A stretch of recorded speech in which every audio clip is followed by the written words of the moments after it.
handle it. The difference is that Elhokar had significant power and Kaladin didn't, so you have to be much more careful when you have that kind of power over people. But I mean, I think my frustration with Kaladin, mostly in Words of Radiance, is the fact that it refuses to trust Dalinar, which I get. I'm not saying, like, I totally get why, but he keeps saying, like, they're going to take this away from me. And it's like, how? Even Syl keeps saying, it's like, well, how would they do that exactly? Are you saying he has an irrational mental illness based upon both mental, like physiology and trauma? What? I know, and I'm not saying, like, of course Kaladin's acting irrationally. He has every right to act irrationally. I just think as a reader, sometimes I'm like, but you can trust Dalinar. It's gonna be okay. But, he gets there eventually. Yeah, I mean, the reread is masterful because, like, it is perfectly set up to stop Kaladin from trusting him. Every time Kaladin takes one step closer, Dalinar takes 3 steps back by, like, bringing, because first Amaram shows up, and then Dalinar makes him a Knight's Radiant after Kaladin has said, hey, this guy killed my friends and stole the Shardblade from me. I even forgot how clear he was about the story, where he's like, no, I had the Shardblade, my friends were killed, he stole the Shardblade from me. And Dalinar does it. I mean, it's kind of goes back to The Last Jedi, weirdly enough, where, like, Commander doesn't share the plan with Poe, and so he's like, we got to do this. And it's understandable. Like, Dalinar doesn't want to share that plan because he's doing a lot of crazy things, and he shouldn't have to share the plan. Like, he's the leader. But I think if Kaladin had known, hey, I'm going to set a trap for him. If he falls into the trap, then I'll know that you're telling the truth. If he doesn't fall into the trap, then I'll know that this was all bogus, etc., etc. But that is that beautiful, from a writing and reading perspective, I'm glad he didn't, because the moment when Dalinar says, it looks like an apology is owed, and Kaladin's like, all right, I'm going to have to apologize. Okay, I'll do it. Not you, son. Oh, just that is, it's so great. I know, and I think, like, I've struggled with this also, where I'm like, why doesn't Dalinar believe Kaladin? Like, Adolin believes him right away, because he's my boy. And, but, and then I was talking about this with my mother, actually, and she was like, well, if you put yourself into Dalinar's position, like, he's known Amaram for years. He sees him as this really honorable guy. Here comes this soldier who, legitimately or not, has a grudge against Amaram. He was in Amaram's army. Something bad happened to him. But there are no corroborating witnesses. It's only on Kaladin's word. Oh, how convenient that all the people who were witnesses died. Like, you can see it from both. And there's like 17 or 20 other light-eyed and dark-eyed people lined up by Amaram to say, no, that didn't happen. Exactly. In fact, it didn't just not happen. He got the shards months after you'd been made a slave. It's perfect. Right. So, it does make sense on Dalinar's part. He maybe should have been a little bit more clear, but I guess, I think even, like, as a teacher, there are times where, like, if a student comes and, like, accuses another kid of something, I would never say to her, like, well, I'm gonna set a trap for her and I'll let you know. Like, I would just be like, I will look into it and I will let you know if there's anything that needs to be done. I'm not gonna, sometimes when you're in that kind of leadership position, because Dalinar is, above Kaladin, and so he has to be careful with what he does. But that's why I love Adolin, because he's like, yeah, I knew there was something wrong with that guy the whole time. He believes him right away. So. And it, in fairness to Dalinar, the story is a once in, like, millennia story. A dark-eyed soldier took down a full shard bearer and then gave up the shards, and then Amaram stole them from him and killed the men. It's just reading that scene in Way of Kings was one of, like, that and Kaladin being put in shackles in front of Elhokar were just two of the most gut-wrenching scenes. Yeah. Like, I almost stopped reading Words of Radiance for a while, because it just is brutal to see him brought so low. Yeah.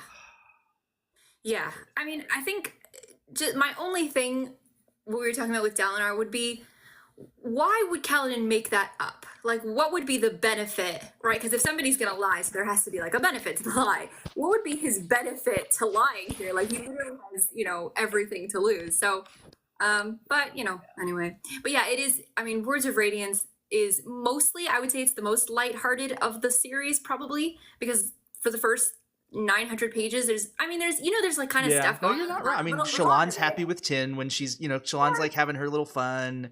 Kaladin's mostly on an upward trajectory, except for the really frustrating bits about not talking to Dalinar about Moash. Right, but even so, it's like nothing really bad is happening to Kaladin in the immediate. It's sort of like he's struggling with his own demons, but it's not, it's not Rhythm of War levels. But so it is like the light, but there are some real moments of darkness, and like you're talking about, some of the scenes with Kaladin in the prison are quite difficult to read, and you just see him descending into this really dark place. Yeah, I do appreciate pun incoming. That, well, I didn't appreciate it at the time, that Sanderson tried to lift our spirits, because Lift's interlude is right after we leave Kaladin in shackles. And I was like, no, sir. I do not want this happy, upbeat little girl running around talking about starving Voidbringers. My soul is crushed. You got to give me a little bit of an on-ramp into that. Like, this is a lot that I'm dealing with. Is that her first? Is that her first? It is. Oh, okay. It is. Like, it goes, Kaladin's in chains, never again, Lift. And it was like ice cold water on my face. It was hard. Yeah. It was delightful once I actually sat and listened to it, but it was hard to go into it. Oh yeah. My goodness. Somebody pointed out, who was that? Not Dusty Regalia. I don't know what that question means. How come my mom only wants to make small talk about? Oh, she's jealous of your mom. I understand. I was so confused. I saw that comment come through, and I was like, I don't know, man. Who knows? That's a good question. I come from a long line of fantasy nerds. My grandfather's favorite TV show is The Vampire Diaries, so it's just in the blood, So yeah, I'm very lucky. My mother and I sit and we have these like deep discussions about like cosmic theology and like philosophy. It's great. So that's great. Yeah. And then Bag of Pudding said, "Why is my mouse not working tonight? I can't get back there." Bag of Pudding, Dalinar has a problem with grand gestures sometimes. Absolutely. I think he better understands that you can't just claim something like that about Amaram. You have to be certain. You have to be ready to kill him. Otherwise, you cannot make the claim, because you are just creating a mortal enemy the minute that you allege anything like that. I did really appreciate watching the plot in the background, though, because when he shows up to Taln, it is Dalinar's dude. And I'm like, wait a minute, why is Dalinar's dude here? He wouldn't do that. I'm like, oh, I get it. It's a plot. Like, this has been a trick the whole time. I mean, when you say Dalinar has a problem with grand gestures, he has some pretty grand gestures in the series, like the. Well, I think they meant he only does things in grand gestures. Like, he doesn't do like a little, hey guys, I'm going to do this. He just like, my blade for the bridgemen, every one of them, to be free from you forever. Oh, such a great Everybody in this series is slightly melodramatic. I loved the, even the emphasis of Kaladin whispers honor is dead, which means that absolutely someone had to tell Adolin the story of him saying honor is dead. Oh, which means Adolin had to care enough and be like, wait, tell me what happened. What, did he say anything else? Well, I mean, he whispered something. What did he whisper? Just, who do we think told him? Do we think it was Dalinar that said this story? Because I kind of don't see Dalinar being like, son, let me tell you. I just doesn't Dalinar to me. Like, was it Elhokar? Was it like, who was it who told him the story? I could see Elhokar. I could see him both complaining about it. Then the Storm and Bridgeman said honor is dead. I can't even do that. I thought it was just some like random guy who was sitting next to Dalinar, and he's like, who is this melodramatic, like, what is happening? It would be really funny. Absolutely. He's amazing. He is a bag of pudding. I agree. He is a bit of a drama queen. I mean, even his fight with Zeth, like, you sent him to the skies, assassin, but I claim them as I now claim your life. Yeah. It's sort of like, what it reminds me of, just popping in my head. Do you remember in Captain America, the Winter Soldier, at the end when he gives that, does anybody know what I'm talking about? Okay, so you know I at don't the know which end, one you're Captain referencing, America. but yeah. Okay, at the end of the movie, Captain America gives this whole speech to Shield because it's the one where they're infiltrating Shield, where Hydra's infiltrated Shield, and he gives this like whole speech about freedom, and then Sam turns to him and he's like, "Did you write that down beforehand, or did you just make that up?" And that's exactly what Kaladin feels like to me. It's like, did you come up with that right now, or are you even saving that line all this time? Yeah, I will say I was watching a lot. This is not going to be anything explicit about Wind and Truth, but the book is called Wind and Truth. So I was watching a lot for wind references. Number one, everybody always references White Spine Uncaged as like the fight scene chapter, like the greatest fight Brandon's ever written. That's not the name of the chapter. That's the name of the chapter where he says honor is dead and jumps in. But the name of the chapter of the fight is called To Kill the Wind, which is like an ominous name.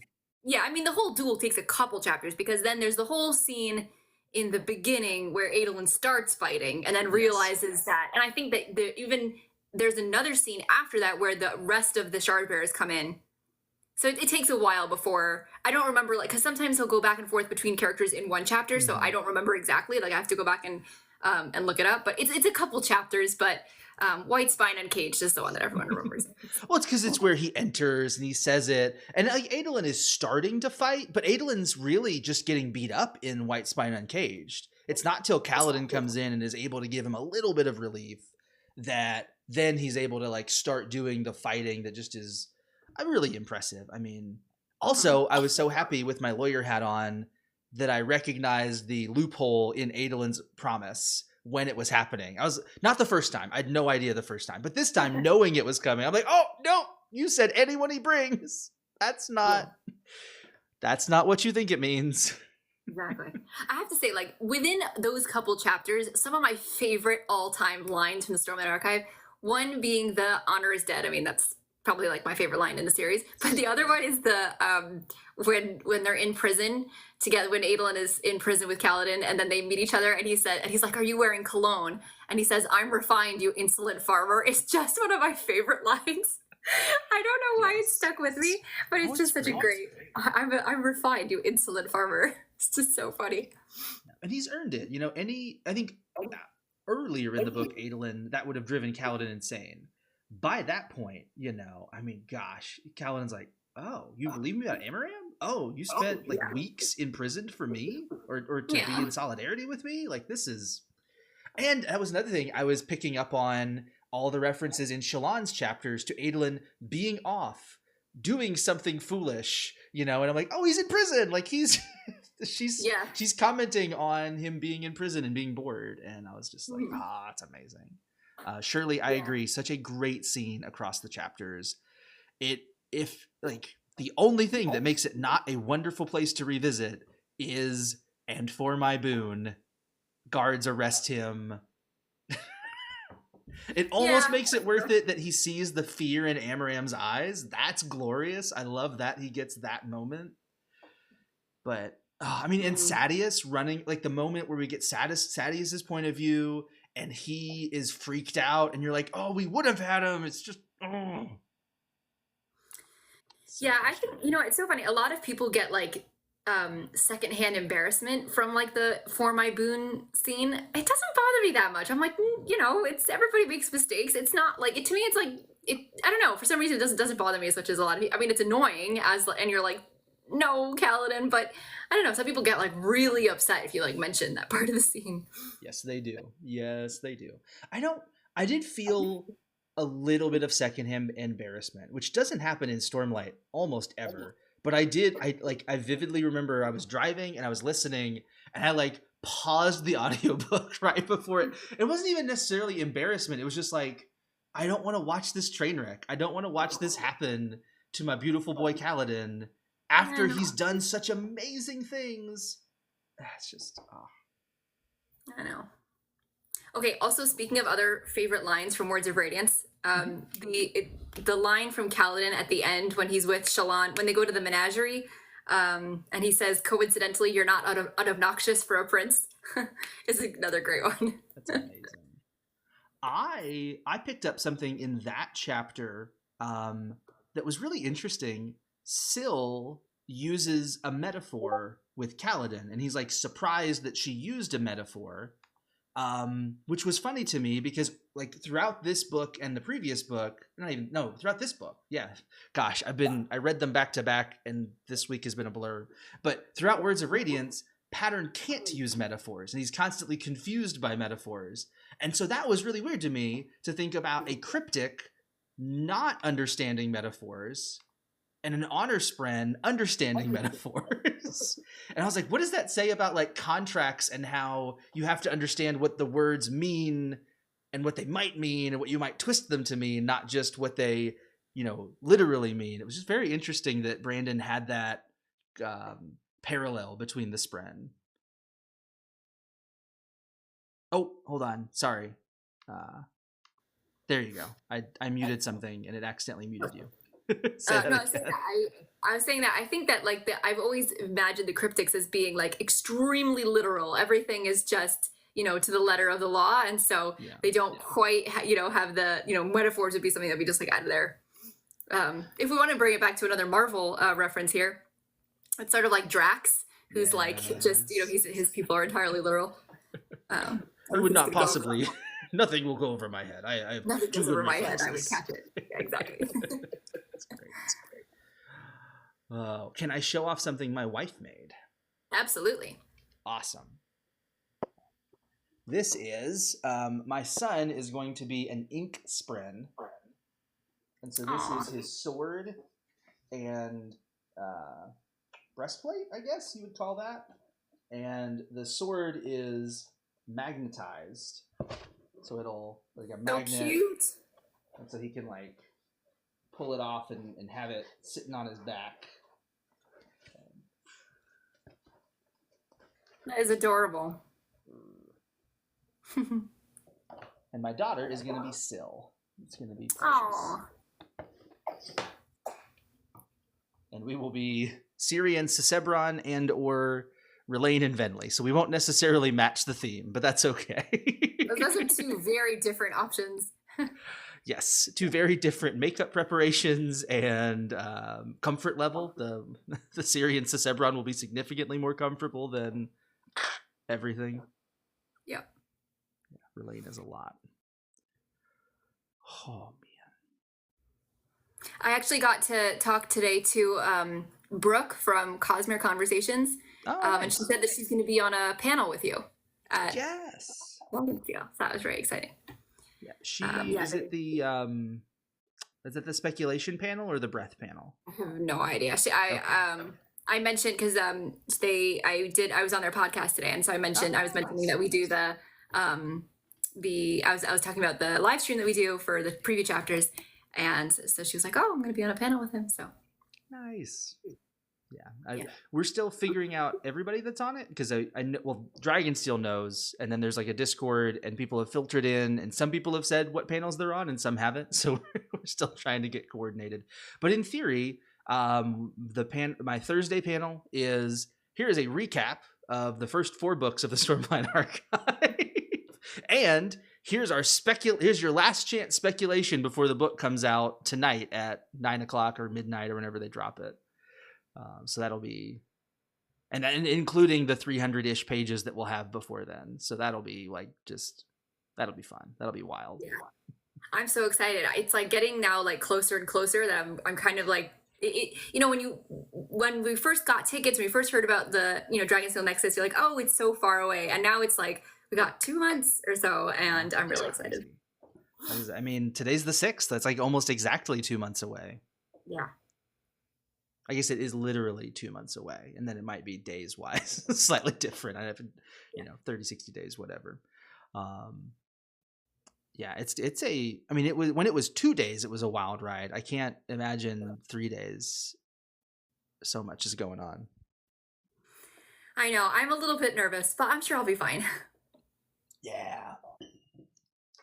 And you'll have like some time away from all of the craziness, and we'll read all of Wind and Truth, and then we'll like cry to Josh about it and be like, what happened? I know. I'm going to be either in a really good mood or in a really bad mood come, Friday morning or Saturday night when everybody sees me again. What? So. Why did Moash bond Syl? Oh, no. That's horrible. Bag of Pudding. If you're doing this, are you doing the signed numbered copy at Nexus? Because if you are, my understanding is people start camping out for that. Like, I don't know. Like, I've heard days for a Stormlight, like 2 or 3 days ahead of Dragonsteel Nexus. They're in a tent on a sidewalk, claiming their spot. Okay, the online pre-order. Got it. I have no idea how that works. That stuff gets crazy. Okay, so since we're talking about Dragonsteel Nexus, Yeah. and I've never been, I was gonna ask this on the Discord. I was like, I need like people to tell me what to do for the book release. Do I have to get online like hours early? I'm not VIP, so I'm not getting VIP seating anyway. What do I do? For like the well, you mean like for the event? Yeah, for like the book release. Is there like a line? Do I have to do anything? How early do I have to get there? It is a huge room as of last year, and it is a huger room this year. And there are like multiple huge screens throughout the room that are displaying the stage up front. So it is very feasible to not be VIP, show up, I don't know, 30 minutes to an hour ahead of time. Because it's like, at least as it was last year, it's a huge room and like the vendor hall is next to it. So you can't really feasibly have a huge line into it that much ahead of time because you're blocking everything if you do. So it's not something we have to like get signed up super early. They're not going to sell out of seats of that. I mean, you can technically, the way it works for Nexus is you buy tickets to put them into your schedule, but that's just how you create your schedule. Most things are not actually ticketed to where you have to have signed up for them. It's more just for their purposes to know who is likely to come to this and for you to have an easy schedule that you create to be like, okay, I'll be here on Tuesday at 9 and not Tuesday, but you get the idea. Right. And do I have to do that before I go, or you could do that at Dragonsteel? Like to sign, like you're talking about, like to sign up even for like panels and things like that? Yeah. Okay. So it is how you create your schedule. So you can do it while you are at Dragonsteel. And for most things, it's fine to do it. For there's like a Magic draft where Brandon participates. There's a Stormlight RPG where they're going to have like 100 people playing an interconnected game together somehow. Those are like cost money, limited seating. You have to be on the internet when it opens up if you're going to get into it. I missed out on the Magic one last year. I wanted to do it and I forgot when exactly it was starting. And by the time I opened it up, it was like, oh, those tickets are gone. And I was like, dang it, that's frustrating. But for like a panel about food in the Cosmere, you can just walk into that. You don't even have to have that on your schedule. You can just, no one's checking tickets unless it's a paid for event or something like that. Right. So I'm probably not going to do, like, I'm not, Magic the Gathering isn't my thing, and I don't do the RPGs, so I shouldn't have to worry about that. But I was just sort of like, I know there's like all these like rules. I was like, I don't know what's happening. Like, it was just giving me such anxiety. So I was like, okay, I have to just ask people, what do I do? Where do I go? I've told people, I was like, if you see like a girl just crying in the corner, it's probably me. I'm going to be overwhelmed. So just like come over and say, do you need anything? And I'll be okay. But hopefully it'll all be fine. You have a lot of friends in Discord that will be there with you. Please do not at any point be crying in a corner. Like, we will all feel awful if that is a situation that you face. I'm sure I'll be fine. I've had so many people ask me like to come if they can like have prints signed or stuff like that. And I said, I am not worried about meeting strangers. That's not a thing that scares me. I am just more scared of like, I'm like not knowing when things are happening, where I need to go. That's the stuff that freaks me out. So hopefully it'll all be good. Yeah, I would say when you get there, you can just walk around and it's not the section that we use is not a huge part of the convention center. Like, you walk in, there's rooms on the right, there's rooms on the left, there's rooms in front of you. And I have been to conventions where it's like, oh, in multiple hotels and across the street, and you got to you got to go through this sky bridge to get there. It's none of that. It is way more straightforward. To be able to just be, and if you're just like there to be around people and not obsessed about like, oh, I got to get to this specific panel, then you're definitely fine. You can just see cosplay and vendor hall shop and Dragonsteel has its own bookstore that is like that will have a huge line, and if you wanted to shop that stuff, you kind of have to set aside time to go do that. But Okay.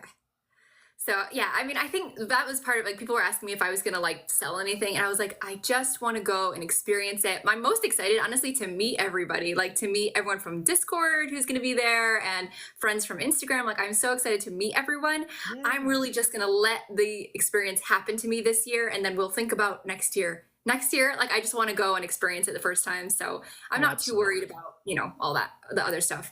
But I just wanted to make sure I was like, just like the rules. What do I need to do, when, and how? So yeah, no, that makes a ton of sense. I mean, really, you can talk to Steve from Raffo, but like when you're vending, you're not at the convention unless you have a partner or a couple of partners who you can trade off with and be like, all right, this is your shift. You're going to be a vendor for now, and I'll go to this panel and things. Like I've done vending at a convention, and when you do it, like you're just on your feet for like 8 hours selling stuff, and then when you're done, you're like, okay, I'm gonna sleep now, I think, because I have to get up tomorrow morning and do it all over again. So it's hard. wow. Yes. So that's anyway. So that was why I'm just going as a fan, not worrying about anything else. Now what so you do is you partner with somebody who is vending, and you're like, here is my stuff. Give me a cut, and you can have a cut, and then we can all be happier, and you can make more money, and I can make more money. I may have to do that if I ever want to, have a booth. I would have to do that because I can't technically sell anything over Saturday. So it's a very complicated thing anyway. So I would have to figure out how to do that. But I've had some people like offer, they were like, hey, I don't mind like, selling some stuff for you right now. It's not in the cards for me, but to do it at Dragonsteel. But, so maybe someday down the line. But for this year, I'm just going to go. I'm hoping still to be able to get a book at Dragonsteel. I don't care about the signed and numbered. I know a lot of people really, and it's great, like for those people who really wanted it, but I was just like, listen, the hardbacks for me last about 5 seconds, and then I wait for the paperbacks to come out. They're just too big, they fall apart. So, so I'm not too worried about that, but I'm hoping to be able to get a book at the con. If not, I'll have to like run to Barnes and Nobles at some point. It's so frustrating. You're like, wait, I just want the book. Can you just sell me the book? I came all the way to Utah for the book, but I'm not paying. I can't pay $80 for a book that I can get for $30. Yeah, I don't want the plushie also. I know, but you know what? I don't have the extra money for $80 plushies. It's fair. No, what's a $50 plushie? And a really nice bookmark. And wait, Bag of Pudding's with me, and a bookmark. It's a big one too. It's a very big that I will lose in 2.5 seconds. I am just so. That's amazing. Have you looked at like the schedule at a glance that they released at the Yeah. So that's super the excited. big thing. There were some really interesting panels that I'm not going to remember them off the top of my head. Also, I've been fasting all day, so I'm going to be a little bit stupid today. I apologize. But it just always happens to me when you fast all day, your brain goes right out the window. But what was I saying? Oh, some of the panels, I think like Isaac Stewart was doing a panel that sounded really interesting. And Sir Banana is going to be on a panel, and of course I want to go in and support him, and I'm going to try to make it to your panel as well. So there's just a lot of really cool stuff that I'm really excited about. I was going to pull up. They seem like a weird... Yeah, the events schedule is what you'll do to get the tickets for the events and like create your own timeline and things. That currently just has the World Hopper balls in it, which are currently completely sold out still. It's crazy. But then, where is it? Programming at a glance. It's such a weird name for it. Let's see. I was going to share. Oh, are you bringing up the schedule? Yeah, I'll bring it up real quick. Yes, yeah. Let me see if I can get it.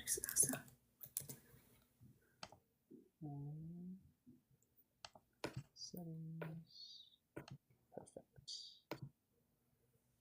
Show cursor. Apply. Nope, don't lock it. Reveal it. I also bought one of the craft kits because I was like, that'll be fun. Yeah. I have never used them, but I've heard very happy people who have used them. I feel like that'll be good, like just to like relax for a little bit and it'll be Which fun. one did you do?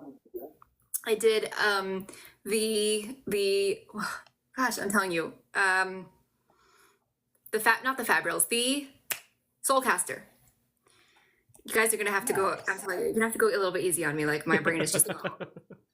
No, I'm feeling better, but Thursday night I realized I had even into Friday, like Saturday morning, I realized that through Friday night I had slept like maybe 10 hours all week long, like from Monday to Friday. And I was like trying to process information Thursday night, and it wasn't until Saturday morning that I went, oh, I wasn't alive. Like that wasn't me. Like I was talking with a buddy of mine about it, and he was like, yes, ZJ, the way you were texting about that wasn't you. Like you are a different person right now than you were like 24 hours ago. It was rough. Hey, Evan Stormblast, how you doing? We are not in Wind and Truth just yet. We're talking about Dragonsteel Nexus. So yeah, they've got it set up to where you've got the Roshar room, Scadrial room, and the Nalthis room. And it expands the second day, because the first day they've got Brandon's keynote address down here, the Wind and Truth release event, and it's going to be, as I understand it, in like all of the rooms basically. Like it's going to expand super wide. Let's see, the butterfly effect. I hope I end up getting to go to that one. Josh is going to be on that panel, is my understanding. No, that was Josh's idea. Who's on that panel?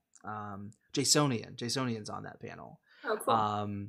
And it's taking like, what if Kaladin did go to Kharbranth, or what if Elokar does grant Kaladin's boon in the arena? What happens in the rest of the story? Oh, cool. It's like what if? Yeah, like a what if. Let's see. Oh, don't do that. Do this. The cosplay showcase is always lovely. Just people have amazing things that they're doing. Somebody had like a full Khandra last year.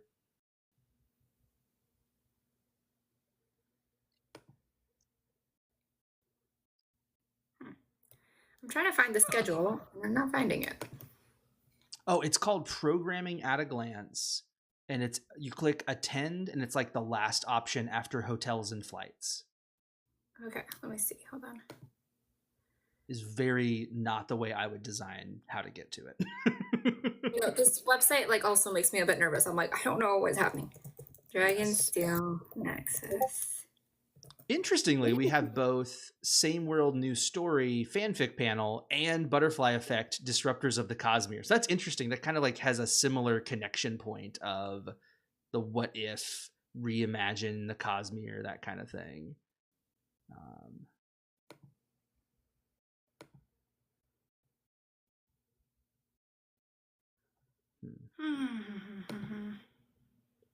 Cosmere cooking show, just amazing. Oh yeah, that was funny. Languages of the Cosmere, convention swears and symmetry. My panel, Stormlight recap and theorizing. A lot of the writing ones were really interesting to me. Yes. Cover art in fantasy sounds really cool for me. Yeah.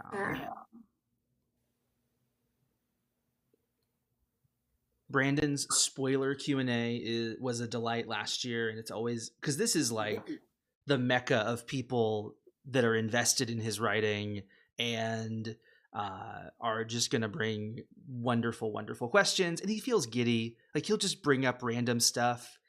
Last year he was like, yeah, wait till you ask me about, what is it called? Whatever his space station thing. He's like, it's not called like Megalopolis, but he's like, yeah, wait till you hear about Megalopolis. And then says nothing more and just waits for somebody to come up and be like, could you tell us more about Megalopolis, please? Oh gosh.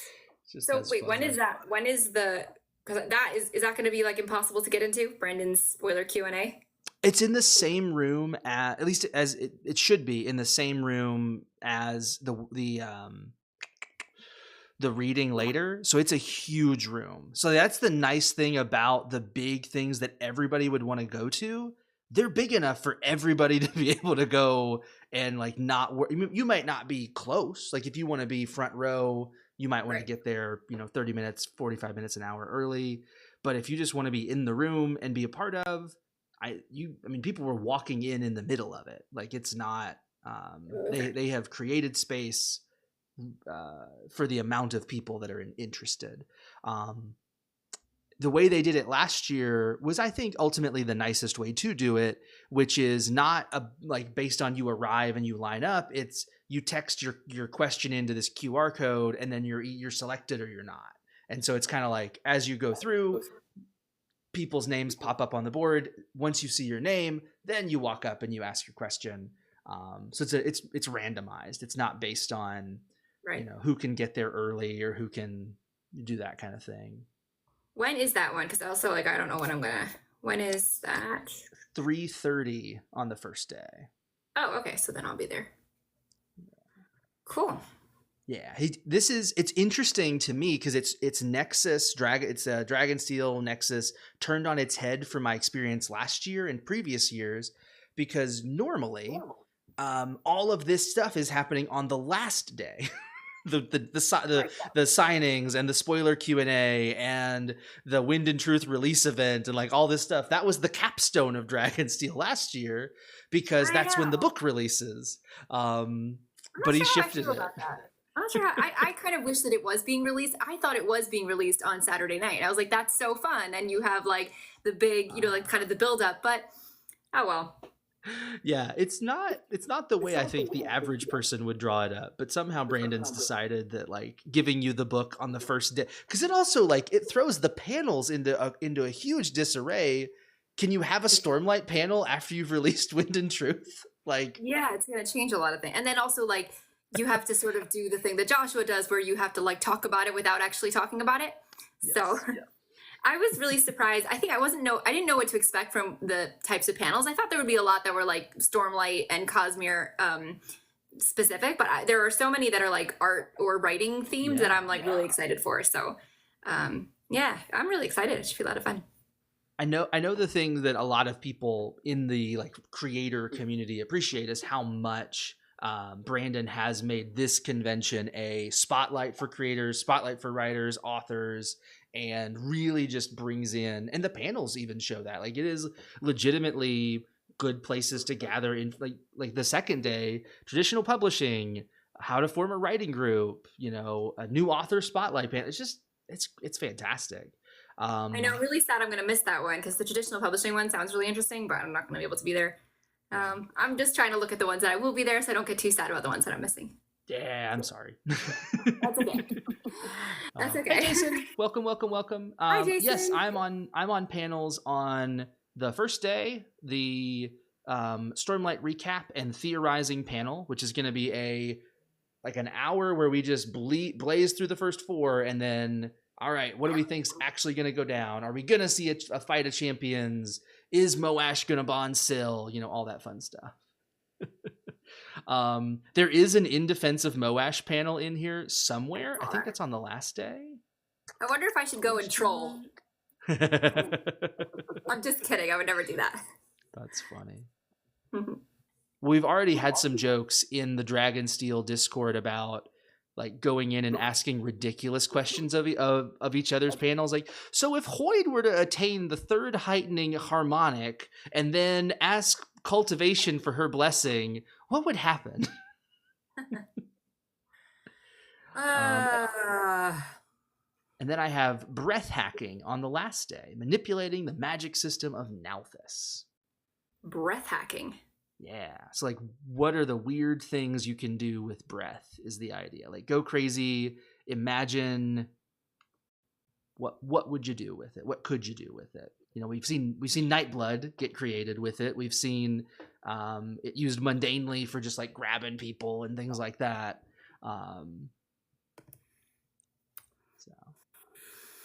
Yep. That The one will thing, I need a have lot to of agree with discussion you. ahead of time, Oh. I think. No, sorry, go ahead. No, I wanted to agree with the thing that it sounds like an average question. Yeah, sometimes I listen to these like the Q&A with Brandon and I'm like, I don't know what you're talking about. Like, Yes. so Now this was another thing that popped out on the reread that I had never paid attention to. Amaram has a room full of flutes. Like when Shallan invades his manor, she specifically is like, why does Amaram have a room full of flutes? This is so weird. do we think that's going to come back in Stormlight in book 5? I don't think it's coming back, but I think it's a hint at how important the flutes are. Like that Amaram and the Sons of Honor knew something about the rhythms. Because we know they knew about Vasher's research in some ways. And we know that the melody and the rhythm has connections to drawing out Stormlight and drawing out Voidlight and all of that. So I think they knew something. I would be willing to bet they didn't actually know everything, to do. But I was just like, wait a minute, a room full of flutes. And it's That's just where classic, Paladins- yeah. Brandon knows why it's there and he like just drops it in because it's what would happen and it happened, you move on. And I appreciated like Shallan and the Ghost Bloods and their initial interactions where my favorite moment is when Mraize is like, and I'll have to punish her for not even trying to infiltrate Amaram's house. And she's like, I did infiltrate. Here are the pictures that I drew. Here are the receipts.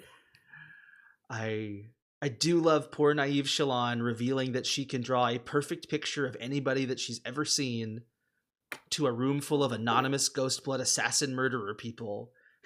And only after realizing, oh, that was a bad idea. They might not like that I could draw a picture for anybody that asks. Well, I think, maybe that's a good segue into the preview chapters. Are we ready for that? I think so. We had a couple of folks that said they were going to join, but they are not here. So, oh well.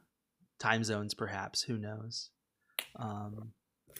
How do you feel about what would you like to comment on first for 16, 17, 18? I'll be honest. These were not my favorite chapters, but they also were not bad chapters. I felt that this was a little bit like we've mired. And like I said before, we do need some more setup, but I felt that all of the previous chapters were like really entertaining. And this did feel a little bit like we're just treading water here. So I think also I was reminded of like, oh yeah, this is why I don't love Shallan's chapters. But I think that if Shallan is your favorite character and this is the stuff that you really like, I actually really liked seeing Shallan in more of an action role. The spying ghost bloody court of what is it, the unseen court, not my favorite part of Shallan. So I felt that this kind of slowed things down for me a little bit. Every time she came back, I was like, I wanted to be moving forward. But that being said, there's still a lot here that's really cool. So we can get into it. But I will be honest, I think, again, not bad chapters, but not favorites of mine specifically. Yeah. I do want to point out the arch continues to have all these crazy cracks through it. So I'm going to definitely be watching for that as we go week by week. That was because I never would have paid attention to that at all. Who was it that clued us into that? Was it Jasonian? I was for some reason I thought it was like Dusty Regalia, maybe. I don't remember. My brain didn't hold that fact, and I felt bad as soon. I was like, I want to hype up whoever said that. If you're in the chat and you said it, take credit. There you go. The Thing, beautiful. Oh, The Thing. Well, it was a really good. It was a really cool thing to point out because I had not noticed it either. So that was really cool. Yeah. Jason was talking with us, I think, when it got pointed out, and so that might be where the connection happened. We have more Way of Kings. They had left behind family and hereditary home, something many would find unconscionable. Already alluding to that, that how important it is now for you to be able to travel, which I've in the parable, they start to talk about this the travel metaphor, the travel necessity. that is so interesting, thinking about how all of these people traveled from Ashen. Like all of these people had to leave their home to come to Roshar. Right. And so it would have to be important to them. Shallan enjoys her shower. Yes. I did. Water, stone, and steam was an interesting, like, anytime there are 3 of something, because we have like Stormfather, sibling, Night Watcher, we've got stone and wind and night and all these things, like anytime 3 things get repeated, I'm like, are you alluding to something? Is this a theme? What's going on here? I think 3s are just really, we like 3s. We like things that come in 3. So that could be it also. I'll be honest. It sounds awful to me. Like, I know she finds relaxing, and I was just like, this is so not relaxing for me. So I'm glad she enjoyed it, but I was like, just the idea of lying on a stone floor with water dripping on you, not relaxing for me. But that's okay. She can see pattern, but not testament. Yeah. So interesting. The armor spren continue to be adorable and continue to know her as Shallan. So they're not like Radiant or Vale or any of these other people. They're like, Shallan, we're here for you. Right. I'd love that about them. So she needs more people in her life hyping up Shallan. Yeah. And I think it's an indication that like Shallan is, that her altars are there, but they're not her. They're just aspects of Shallan. So I like that as well. Or even maybe like, the idea of like, she is the quote unquote central person. We're not going to find out in, half of this book that really she was Jushu the entire time. And like, she light weaved herself into Shallan because she felt guilty that she'd killed Shallan or something. We're not telling that story. Right. Speaking of which, they made that little girl strangle her father to death. And I do not forgive them. I had forgotten that she poisons her father, and then he starts to wake up, and Balat and Jushu are like, oh, what are we going to do? He's going to wake up. He's going to kill us. He's going to be so mad. And she looks at them while they have like knives nearby and things, and they just walk away.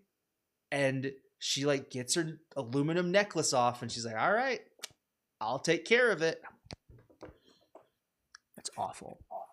Yeah, I'll be honest. I don't think I've reread the Shallan, the flashbacks, because they're just so disturbing. I was like, I don't want to read this again.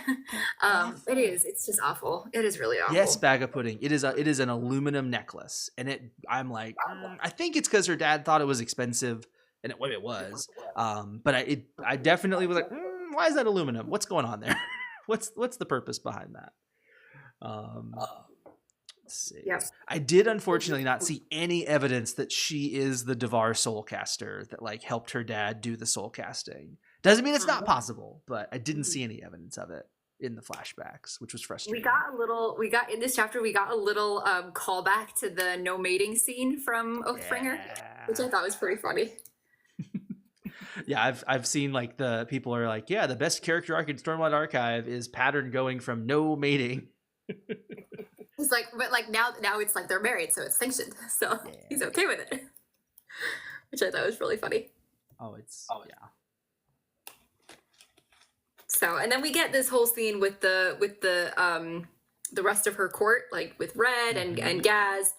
And I'll be honest, I'm not buying this like Gaz redemption. I mean, maybe he's redeemed himself, but I just don't care. Like, does anybody really be like, "Aw, Gaz"? Like, no, I don't know.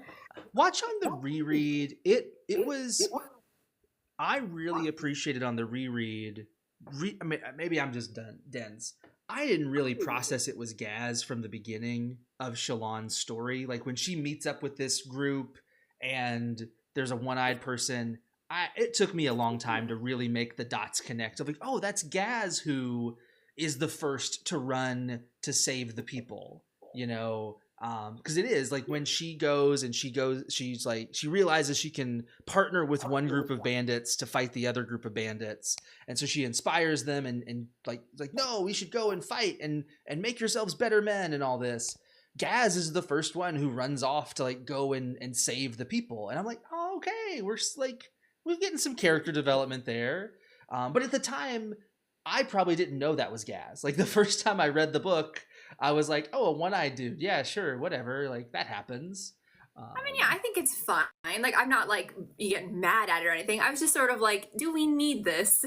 Is this like essential to what's going? I don't know. For whatever reason, for me, I felt like it was just, I don't know. And he gives this like long speech about how like he was awful to the Bridgemen, but like it really was what they needed.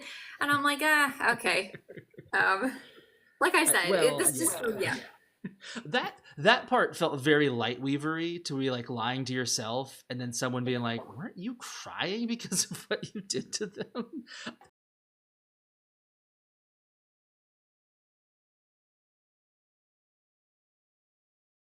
That part felt very Lightweavery, to be like lying to yourself and then someone being like, weren't you crying because of what you did to them?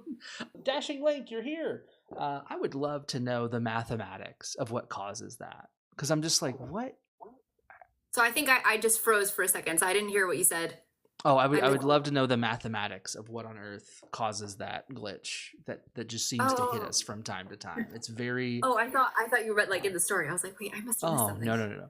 I was on the story note. I will take all of like whatever is weird about the Gaz stuff just to know that like he cries himself to sleep at night thinking about what he did to the Bridgemen. Like that communicates more to me than whatever the other stuff is. Yeah, I mean, I think like, yeah, I think for the people who really love, this is what's great about the Stormlight Archive, is that there's different elements of the story that are going to appeal to different people, and these are 1,000+ page books, so some people are going to really connect to the Bridge 4.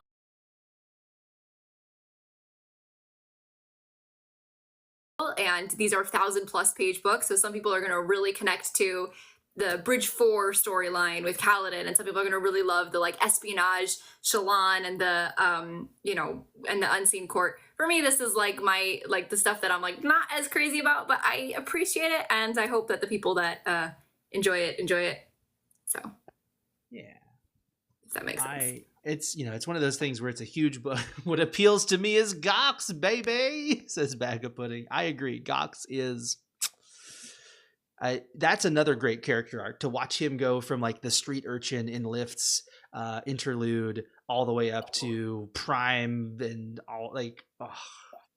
I saw somebody make the comment that they hope he really comes into his own in the back half along with Lift, and I was like, that would be super fun. We'll get to it when we get to that chapter, but I thought was really interesting about Gox, or Yanagan, we should call him, is sort of like how we view power. Because there's nothing different from him or any other street urchin, but it's sort of this illusion of power that he was given this mantle, and then all of a sudden it's like everybody's looking at him differently, and so he rises to the occasion, which I think is a really interesting like commentary on leadership and power in general. Oh yeah. I mean, it's hilarious. It is a like beautiful comedy of errors. Like Lift heals him.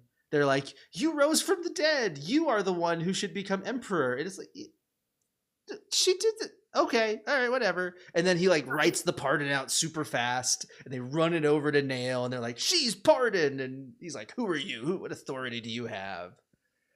Oh, he is. Yeah. He is the worst. Watching him kill Ym again was so frustrating. Oh, and that's the shoemaker, right? The guy who just, and he just, Wendell just wanted to have his quiet little life with the shoemaker. He ends up with Lift.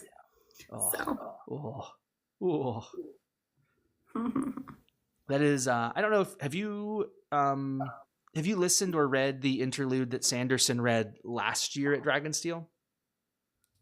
Remind me which one. It's the Bayon, the three, the Think Demu and Bayon and Galadon show back up. Yeah, so we know that we'll see Ym's Spren again, and that's lovely. That's so much fun. Yeah.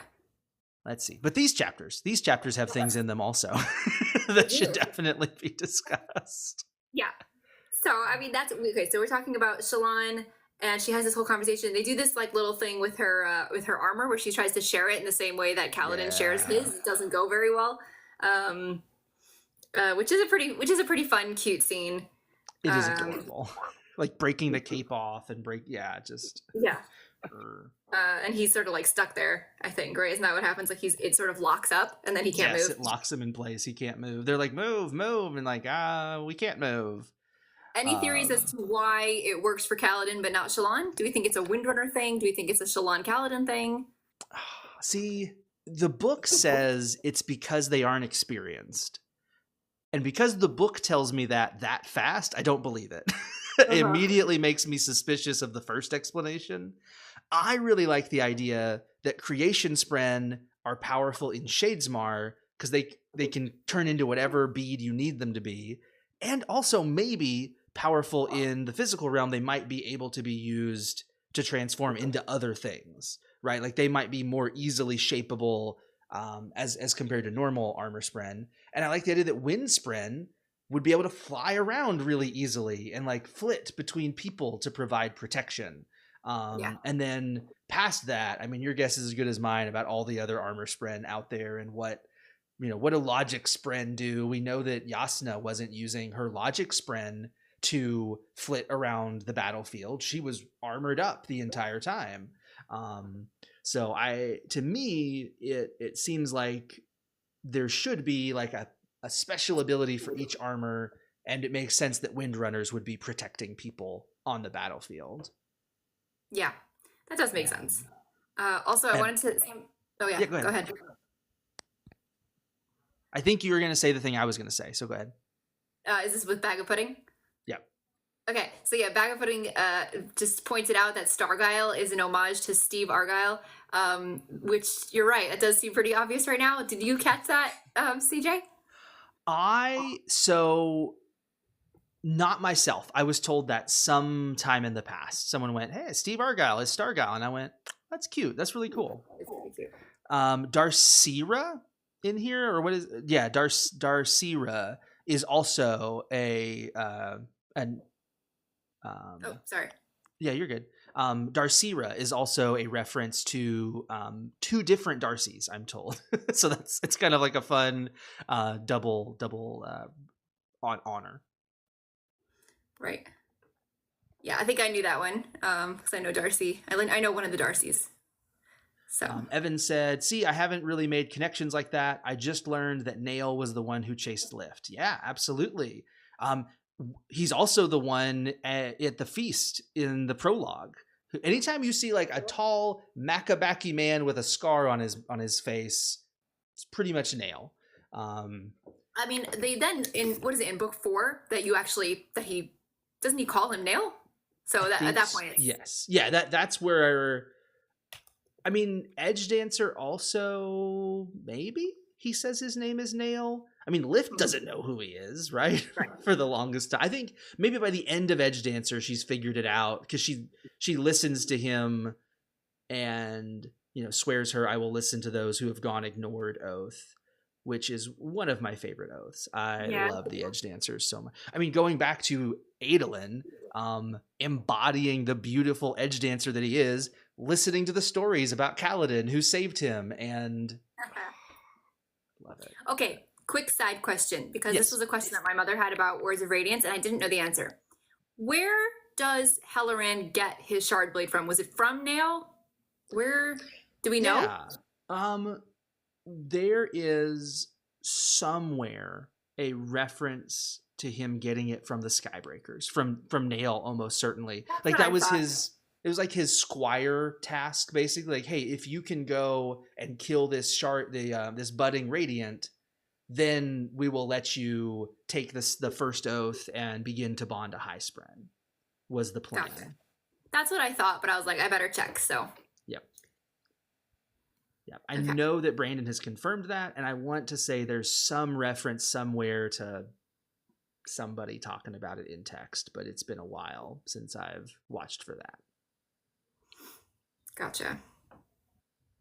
So, and then the last thing really with this Shallan scene is where she reiterates what her goal is for this book, which is to find Mishram before Mraize does. Yes. And that's basically the plan.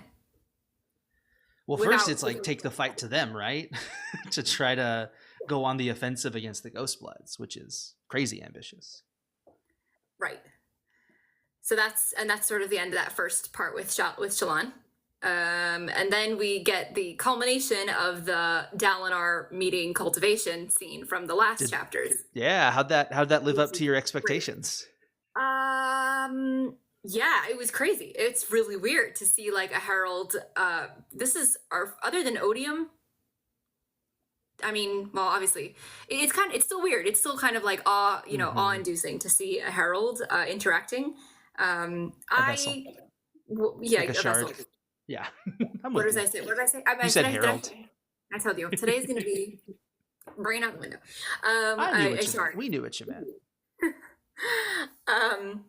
So it was just really weird. Cultivation is on my list. Like, could you not just tell him what's going on? Because she doesn't actually say anything. Yeah. About hello, Odium's not actually Odium. Or it's not Ray's, but yeah. Oh, it is the most sketchy decision she could have made. And it's perfect. Brandon could have had her tell us, hey, Ray's is gone. Taravangian is Odium now. That's my fault. You should be aware of that.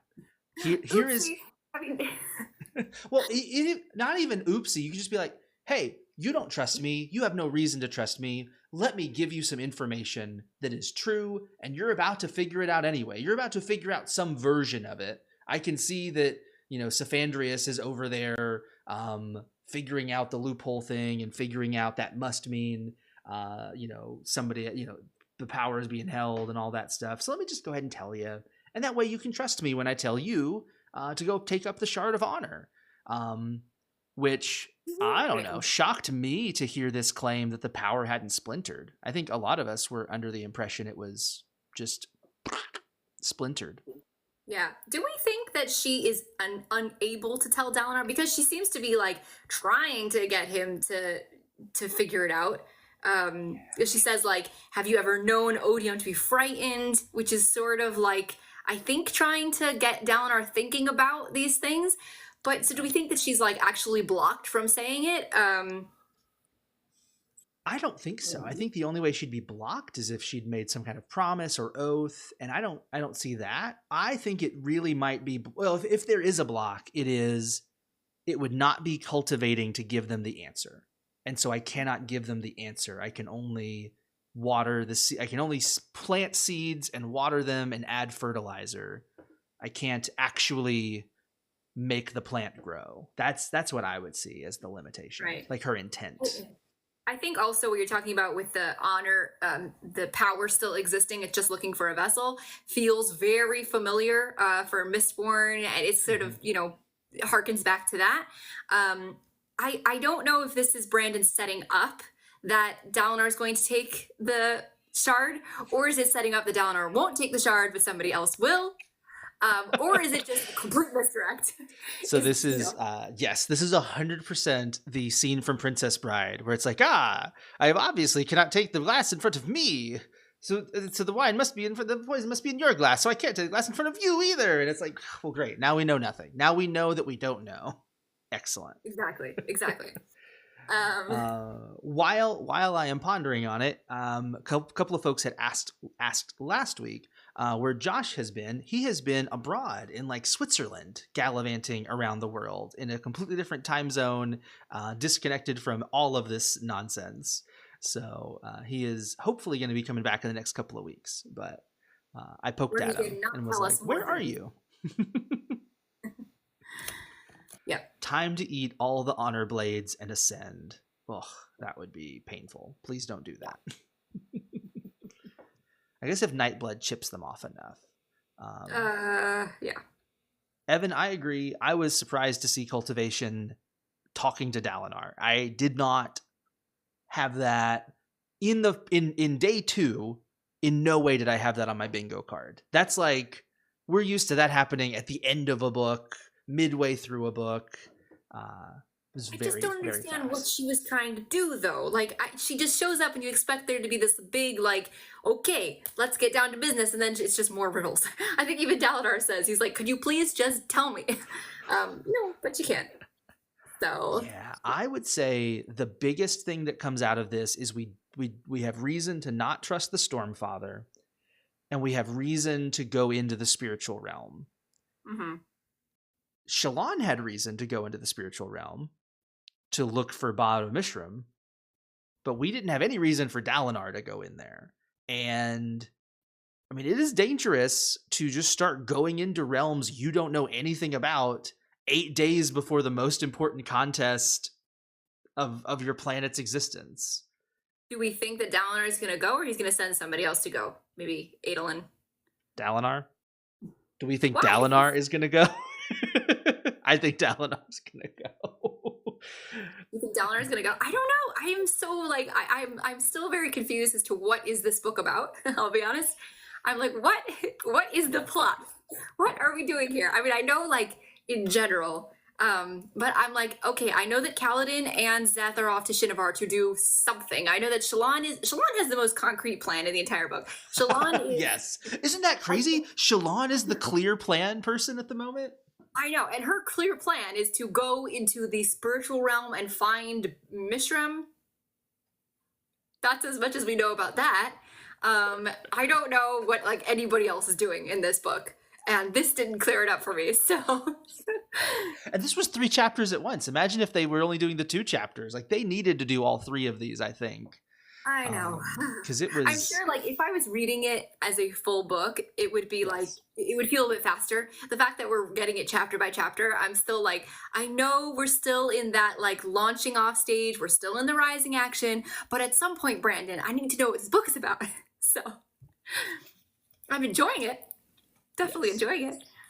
Yeah, it's like I mean, it's like if you were to do one of those super fancy chef meals or whatever, right? Where they're just bringing out one dish at a time and they won't tell you what's coming next, and you're like, all right, so I'm really enjoying this, but what's next? And like, what's the theme? And where are we going? And is this, 5 courses? Is it 10 courses? Are we? Right. I was gonna say, like, and you don't know when dessert is coming. So for all you know, you could be sitting here all night, So I mean, in many ways, to me, this book's table of contents will be the most revealing table of contents of any of the books. Because you're instantly going to know, like, are there 10 days?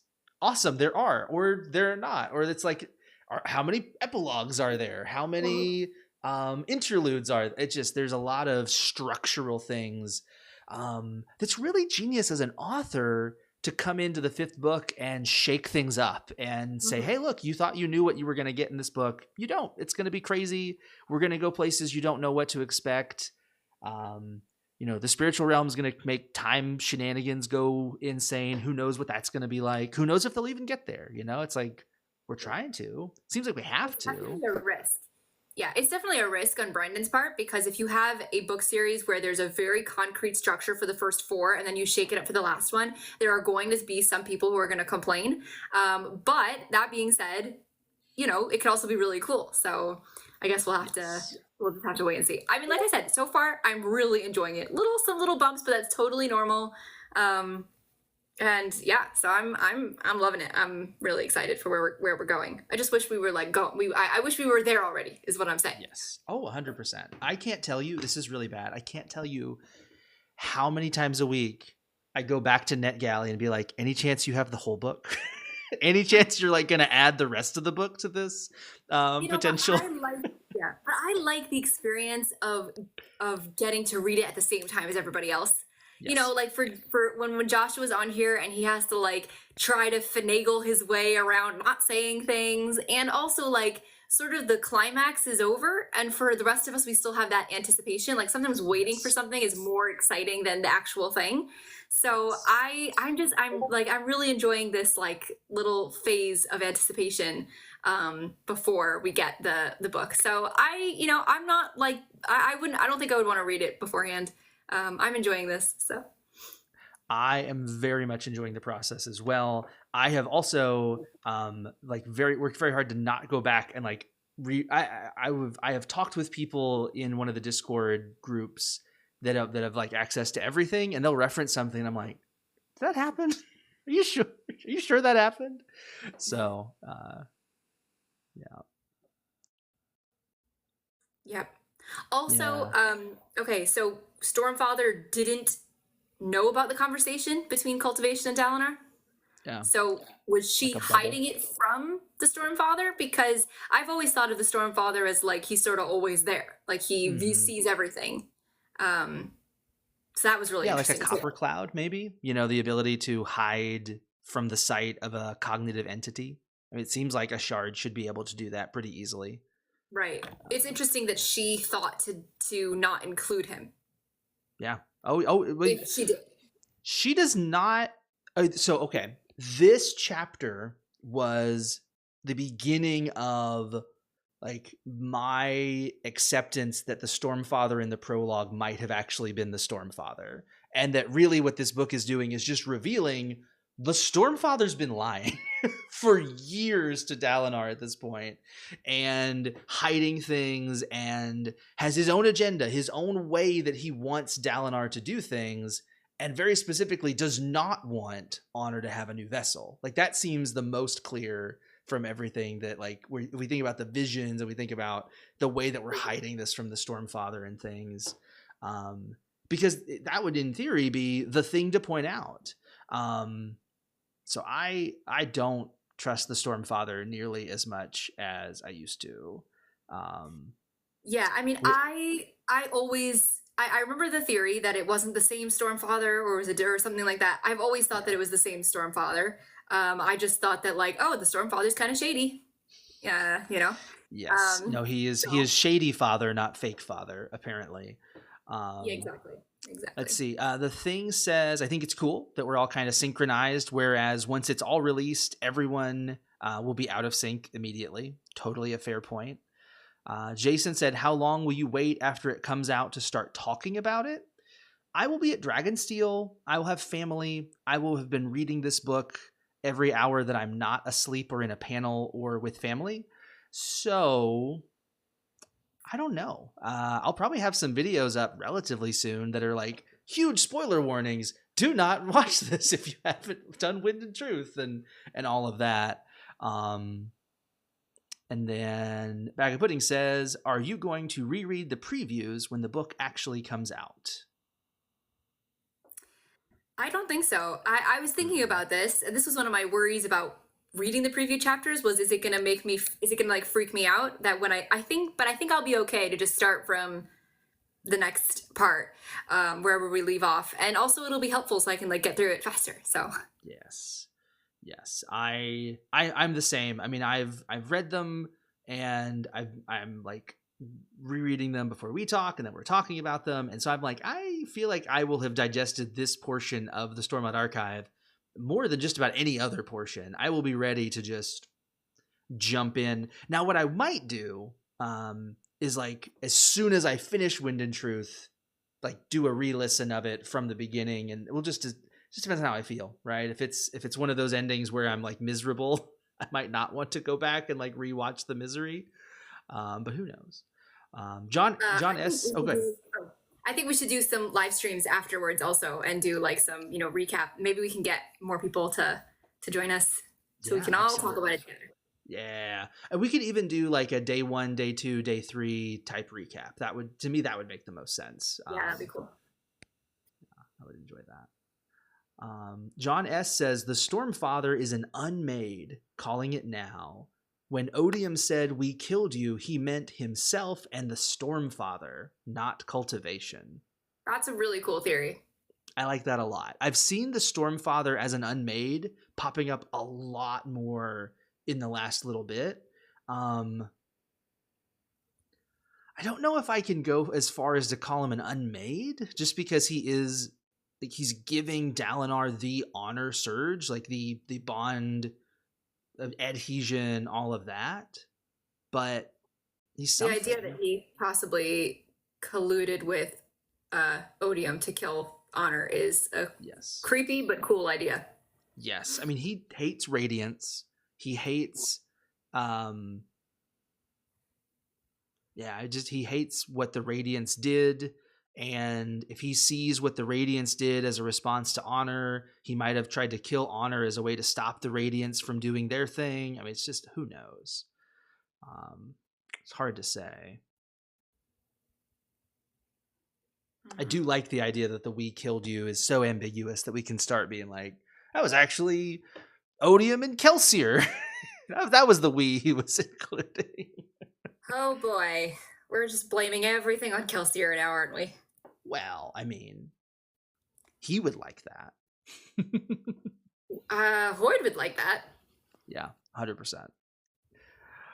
Let's see. John S. said Mishram gave Singer forms of power, so it's not impossible for that to happen. I'm not sure what the "that" is that you're referring to. Oh, I guess... No, I'm still not sure 100% with the "that." Oh, the giving of power. The giving of power. I got it. Yeah. But I think my key is that Honor is the one who does adhesion, and Dalinar very definitely has the adhesion power and such. So, I don't know. Kelsier seems like the shard killing kind of dude, Bag of Pudding says. I'm going to defend Kelsier here. His best friend is a shard. So I don't think that he, and also like he seems, if you've read. Is Harmony his best friend? Is Harmony his best friend? Yes. Ooh, I don't know. I'm not giving up. I'm not giving up on Kelsier and Sazed. I'm not. But I will say also, like, if you read the novella, Brain on Vacation. Kelsier's novella. Oh, Secret History. Secret History, thank you. If you read Secret History, Kelsier does have a pretty healthy respect at the end of that for the shards and for the power. And so I actually don't see him as, I don't think that unless he feels that there is a really, really good reason, which to be honest, that could happen because Kelsier, but I don't think that he's maniacal in the same way that like Odium is. Very different. Yeah. Odium is doing his thing so that he can be the only thing in control, and the motivations change a little bit here and there. I mean, Taravangian wants to do it so he can be the dictator that controls the universe, but Kelsier's doing it for the good of the people, and if that includes him, great, and if it doesn't include him, he'll be bitter, but he'll get there. Right. Let's see.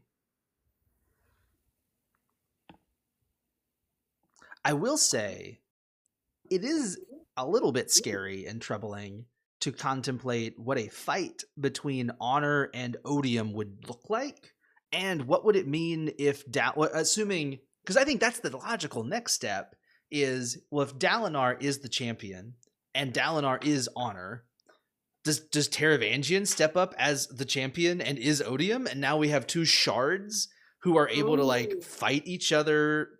But then what happens if Dalinar loses? Now Honor is fused for Odium? Like, that's a bad thing.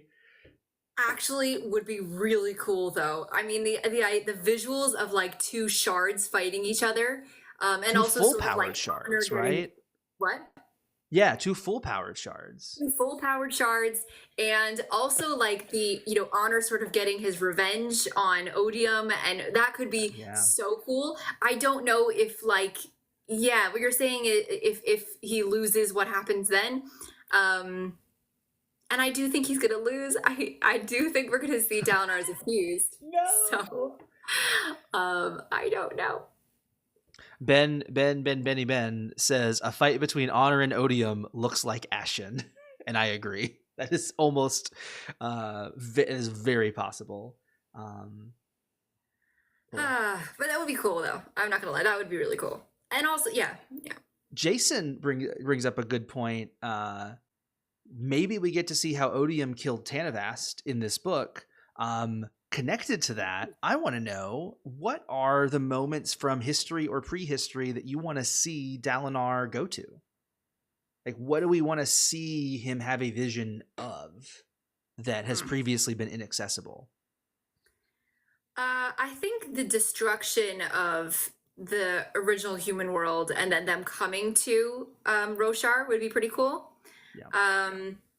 We have to get something with Mishram because she's such a huge presence, but she's so esoteric. Like, we don't really know enough. I feel like about her history. So that would be nice to get some of that as well. I don't know if it seems like that's more Shallan's things. I don't know if we'll get that through Dalinar. I would be shocked if we didn't go to the time before the trapping of Mishram to see the people talking about that decision and like formulating like, hey, like, do you know what this is going to do? And things like that. Yeah. Or seeing all the singers suddenly become singers, Yeah. right? Yeah. Yeah, the singers become Parshmen. Yeah. Yeah, seeing that happen could be really eerie as well. That would be. Can you imagine if you're in this scene and like a human's just like about to fight a singer or a human like whatever, and all of a sudden, Right. just and the life goes out of their eye, and the human probably just stabs them. Like they're not going to stop fighting because their enemy just stands still. But and also the impact on the listeners. You know, Yeah. were the listeners there? Did any of them have, you know, friendships or relationships with the singers, and how traumatic that must have been? There's a lot that you could tap into that. I think so. In my understanding, this always gets really hazy because it's hazy to the listeners as well. But my understanding is that they had left well before Mishram gets captured. So I don't even know when they would have learned of it. Like they were surprised the Parshmen existed. Mm-hmm. Now they might have forgotten. Right. I mean, we know that they knew eventually because obviously, like Relaine was, you know, pretending to be a Parshman. So at some point, they realized. Yeah. My target on the wall for Visions would be. I agree with John S. I think we need to see the Shattered Plains get shattered. Whatever caused that. We've had so many references to it. It is one of the most central mysteries of Way of Kings and Words of Radiance. It becomes less important afterwards, but I mean, it's a huge mystery there. I think we're due that. I think we're going to see Nail plotting to get the Radiants to do the Recreants.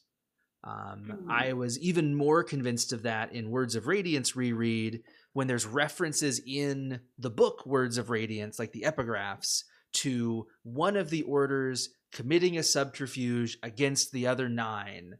And it's like around the time they're talking about the Recreants. And I'm like, okay, well, which is the one order that didn't do a Recreants? The Skybreakers. They stayed in effect the entire time, and Nail stayed at their head. And then Brandon and Dan Wells did that essay about how the Skybreakers could only be in check by other Radiants. And then, oh, what a coincidence. All of the other Radiants did a Recreants, and now they're gone, and we can just do whatever we want. And I'm like, he planned this. To stop them from coming back. Yeah, the Skybreakers are very problematic, as we've discussed. So. I cannot wait for my boy, we'll say Nomad, I guess. I cannot wait for my boy Nomad to to take over and lead them on to bigger and better things. I hope bigger and better things. I guess technically I don't know that. I want them to be bigger and better though. Let's see. Are there any others? I mean, some scenes with Tanavast and Corvellium talking cultivation and honor, like being able to just see them interacting, to get a better idea. Like, did they have a good relationship? Was this cultivation's plan? Who knows? Yeah. I also, Dancel Cherry and I were talking when I was doing the Words of Radiance listen along. She brought up the point of like, now that we've had the night of Gavilar's death told to us 5 different times, Dalinar could have that vision from those like 5 different perspectives, and it could just be referenced quickly of like, and I saw like in just like flashes of each of the interludes or each of the prologues, because I think Dalinar needs to know how bad Gavilar was. I think that will shock him. I think it will rock his worldview. It will create really good character tension for him. So yeah, I think Dalinar will see the night of Gavilar's death maybe from all 5 previous perspectives, and then potentially even from a 6th perspective that we haven't even seen yet. You know, Stormfather or somebody else. I think that if we get that revelation, the revelation of who Gavilar really was, I think it will come from the Stormfather. because Yeah, I he like that seems to be too. the bridge between the two of them. So I don't know if we'll see all those scenes again, but I think if the Stormfather ends up being a bit shady and he reveals like, hey, I was working with your brother, that could shock Dalinar as well. Yeah. That seems to me more likely than That does have the smattering of like a classic Dalinar Stormfather conversation where Stormfather just mentions it offhand. And Dalinar's like, when were you going to tell me this? Yeah. Whenever you asked. How would I have known to ask that? When would that have ever made any sense for me to ask you that question? Right. Also, I just want to shout out the bag of pudding because there's a new Makabaki in town is a good line. Yeah. I loved and there's a new Makabaki in town. I love the little drawing of Shallan's armor and her little side pouch that she's got. That's it's just adorable. Yes, it's very cool, and I am so jealous because my shard plate drawing skills are not where I want them to be. So I'm looking at this going, so pretty. Yeah. And also that she says like, how might I add a cape? Adolin would love that. Of course he would. Yes. Yes. And then she's like, put on the cape first, which is She's so cute. Like, it's hard to remember how like just sweet and young and wonderful she is, given how much she's been through. That was a hilarious moment, again, in Words of Radiance, where Kaladin's like, you just don't understand, sweetheart. If you'd had the life I had, then you wouldn't be able to, you don't know how dark life can be. And she's just like, oh, like when your soul is crushed and you just wish they would beat you instead of your brothers. And he's like, oh, you do know. Yep. It's nice to see Kaladin getting his comeuppance in that way because he's so prejudiced. So also I feel like we need to add in a no capes thing here, just representing Edna. No capes. I guess it helps if your armor can release the cape like semi-sentiently of like, hey, if that starts to pull, just turn back into creation sprint for a minute. That is very true.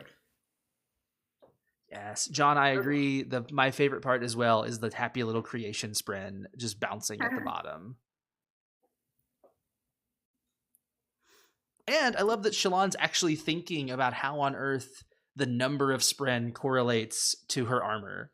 Kaladin's just like, hey, wind spren, sure am glad y'all are here. That's fun. And then Shallan's like, well, if we calculate the number of creation spren I have to the number of pieces of plate.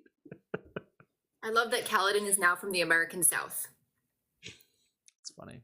Probably just the time of night. My wife famously gets significantly more southern/country the later things go. And I am a voice mimicker. So this is how I sound when you and I are talking. When clients call from the rural Tennessee, this is not what I sound like because my voice just matches in immediately. Love it. Oh man. What? Okay. Next chapter has Kolat or Kolat. I'm going to call him Kolat. He was in the other chapter too. I am now. He was. He's something. Yes, I am suspicious. I'm like, wait a minute, a named character that isn't a Windrunner, even though he hung out with the Windrunners for a while, and Dalinar then leaves him at the bottom of the lift instead of taking him up. I don't like this, because it's not a positive interaction, and that's scary. And he comes back way too often to just be like some random servant. Like he is definitely something. So. Yeah. And he's like slightly perturbed that the bodyguard was forgotten. I don't know. Yeah. He also has like yellow eyes, which is generally the people. So like Moash and Amram both have yellow eyes. That's fair. I'm not saying that you should judge people based on the color of their eyes, but I'm saying that two people with yellow eyes turned out to be not so great. I mean, just none of the words. He didn't know why Kolat had given up and left before getting a spren. Excuse me? That feels like there is a reason. Because like that's how writing works. You don't write that sentence if there isn't a reason. There's no reason to write the sentence.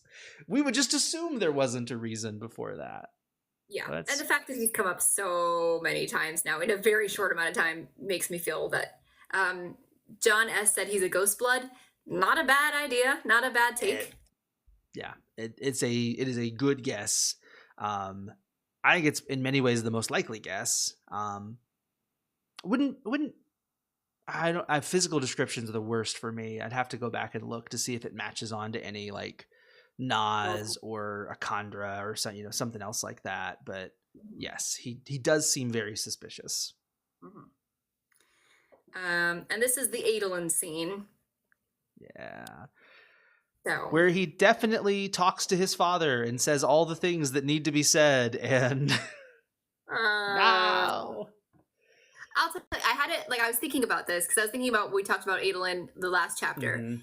And I was like, Adolin is now going through what we went through in the first 3 books of the Stormlight Archive. Yeah. And so, again, like, it just makes sense to me that it's going to take him a little bit of time, and he's going to be a little bit angry. But yeah, the whole chapter I kept being like, can we please see them interact? I want to see them interact.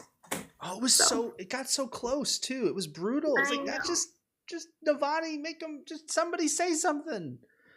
I know, and it seems like nobody else, this is my concern, is that no one else seems, except for Shallan, because obviously she knows about it, but like no one else seems to be catching on the fact that there's like tension between the two of them. Even Dalinar, I think, doesn't know that there's tension between the two of them.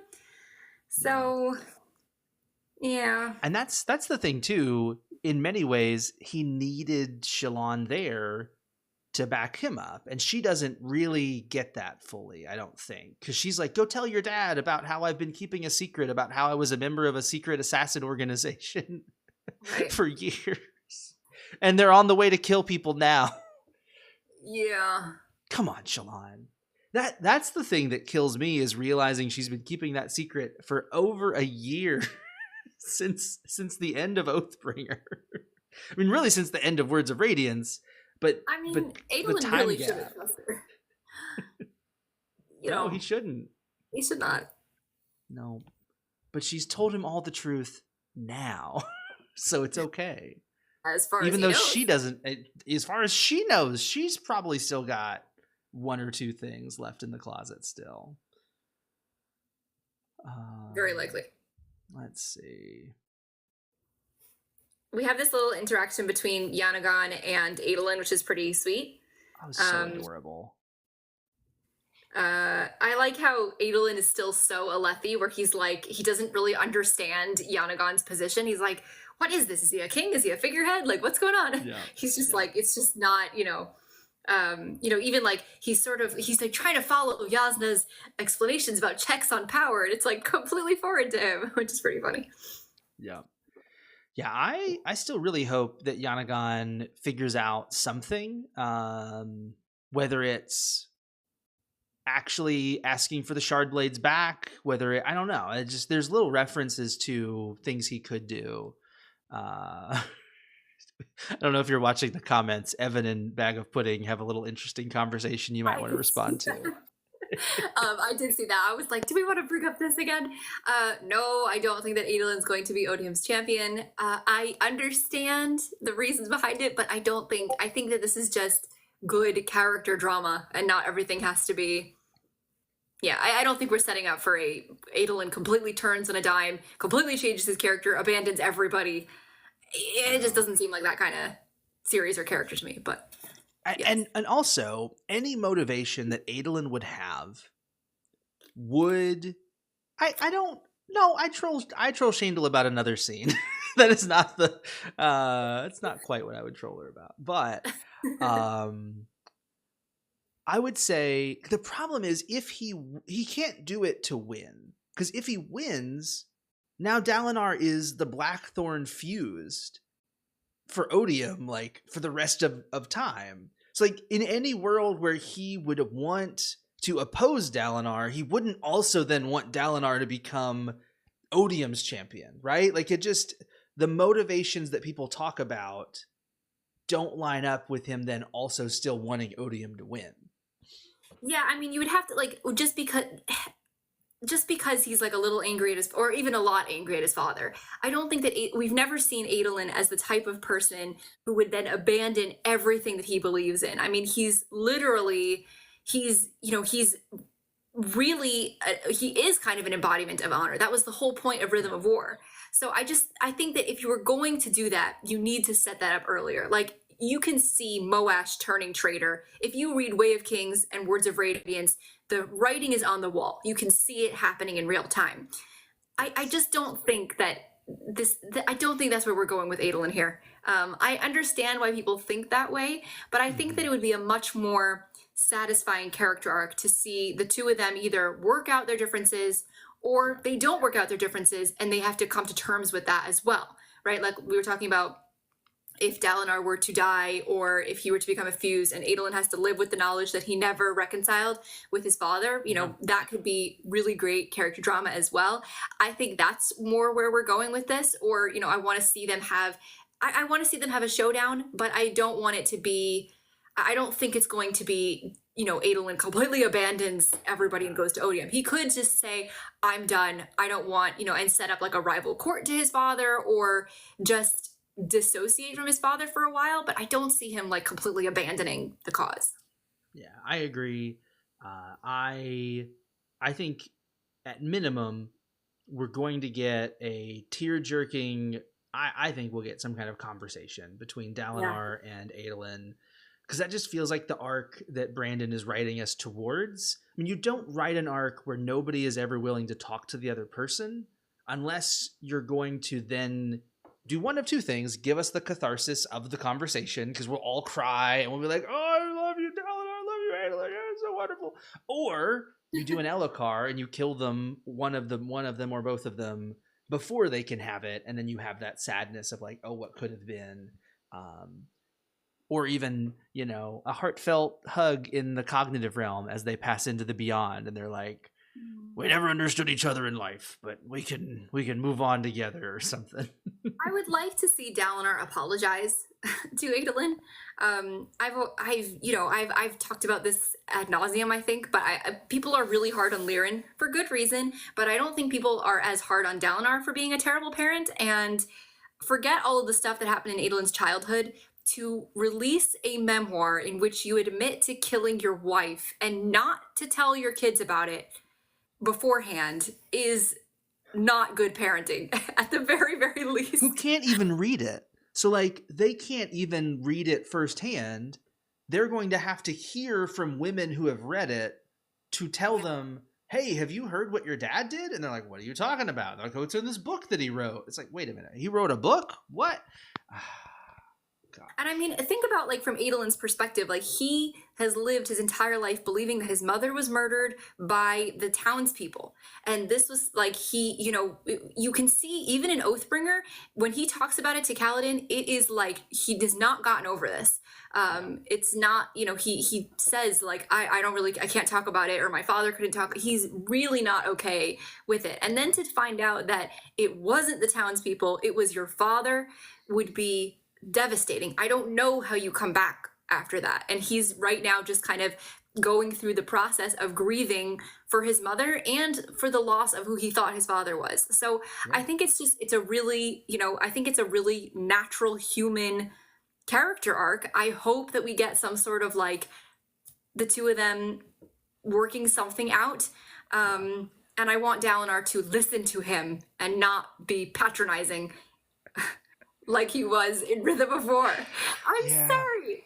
It's horrible. No, I mean, all of his parenting moments that we get, other than as Bag of Pudding, who did that? Who said, as John S. points out, other than his parenting moments with Kaladin, all of his parenting moments with Renarin and Adolin are just like, and Elokar even too. I mean, Elokar in book 1, he like cracks the chest plate in, puts his foot on Elokar's throat, and is like, "Do you understand?"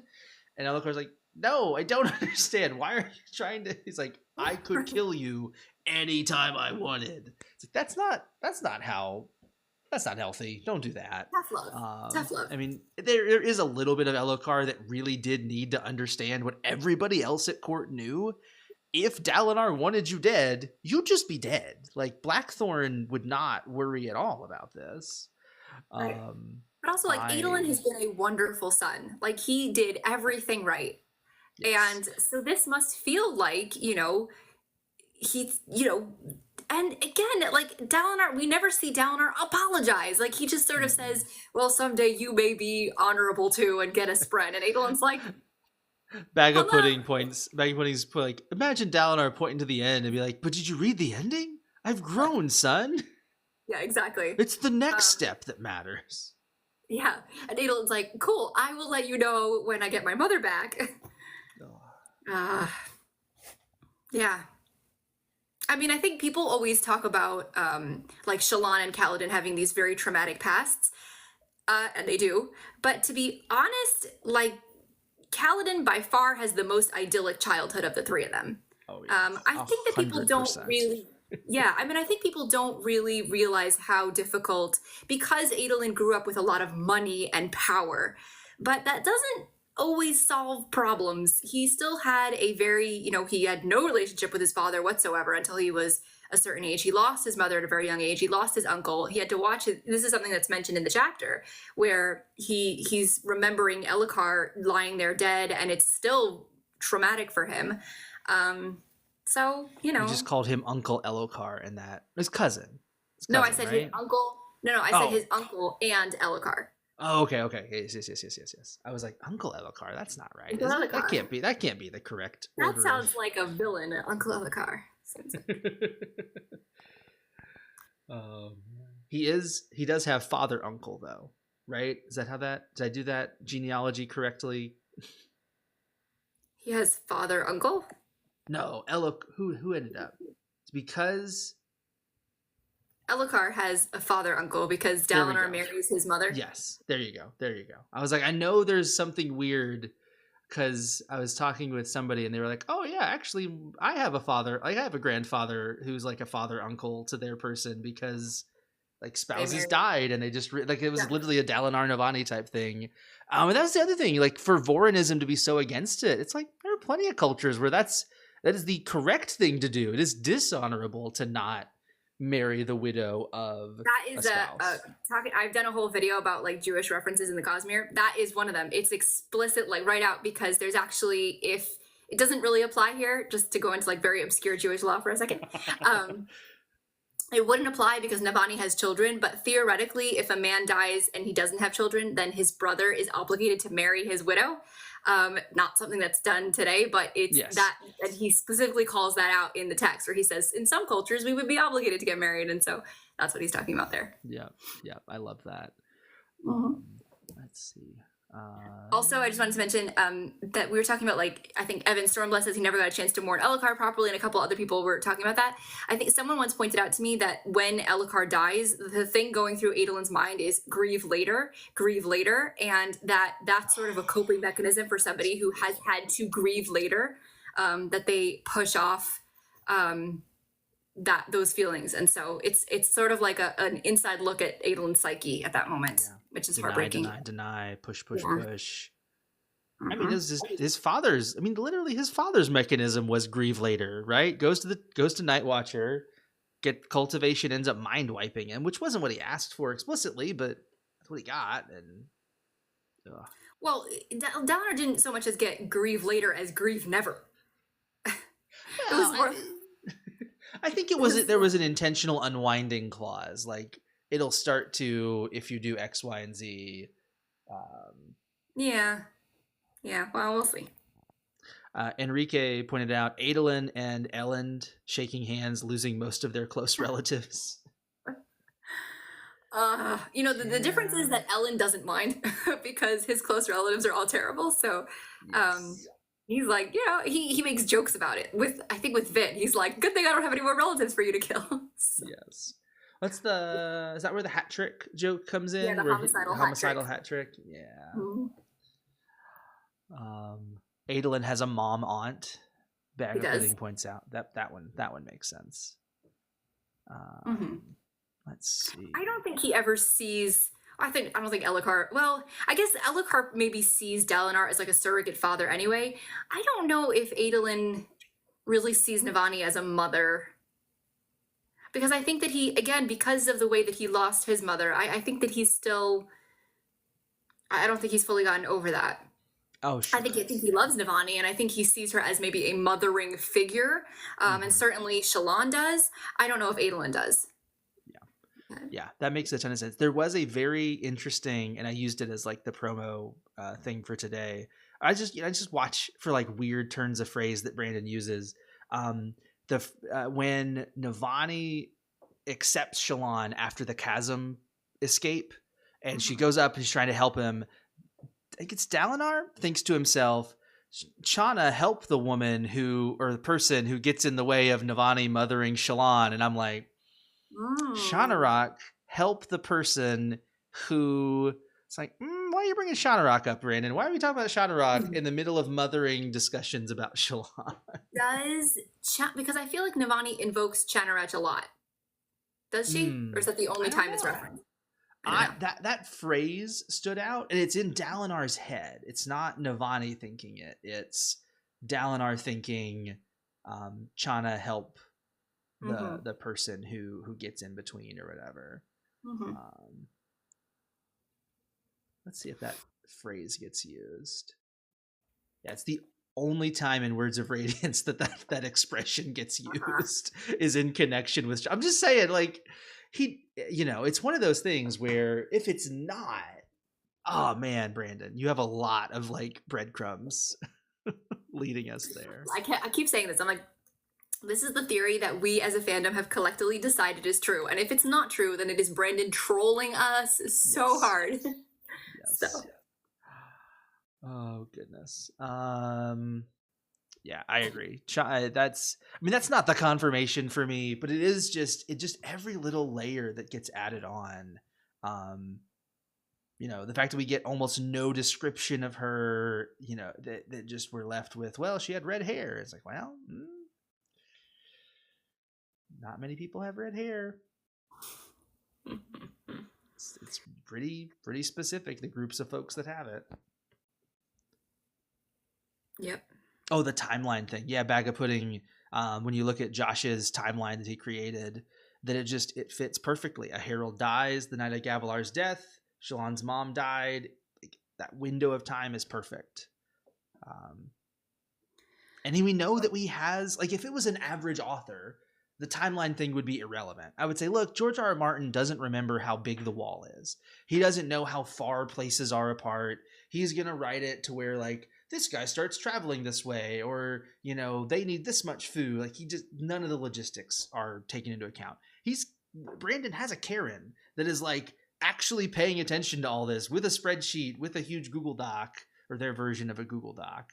And so, yeah, she would know, hey, Brandon, you can't have that happen there. You've got to, that herald can't have died. And he'd be like, oh no, we can't do it. But I love it. Yeah, Enrique, I just want to mention, Brandon doesn't really do a lot of subversion of expectations. He does a lot of setting up things and then revealing them, but he doesn't really do a lot of like subverting expectations, which is why I don't think we're going to see Adolin being Odium's champion. It just doesn't, I'm still stuck on that. But that's why. It's because I don't think that Brandon really resorts to subverting expectations in that way. Right. Yeah. Like not Jedi. Yeah, I like Bag of Puddings. He has a lot of hidden setup. Like, once you know that things are there, you're like, oh, this makes perfect sense. I mean, closest things that come to mind are, like, Sazed ended up being Hero of Ages, right? That is a little bit of that subversion, because you're expecting Vin to complete the journey there. Sazed is expecting Vin to complete the journey there. He's like, wait, what is going wrong? I was here. She did it. Right. Yeah, I guess it's a little bit. I think the phrase subverting expectation has become a little bit poisoned in like because of The Last Jedi and because of like Game of Thrones and all that. It sort of has become, but then you sort of see it going wrong, right? Which is just subverting expectations for the sake of subverting expectations is like really unsatisfying. So, yeah. What if Kelsey or Shallan's mom? That would be subverting expectations. That would be a lot. And we all know everyone's Shallan, though. So, just Just accept that, and you'll be a happier person. Hmm. Adolin is Shallan. Dalinar is Shallan. We're all Shallan. I'm Shallan right now.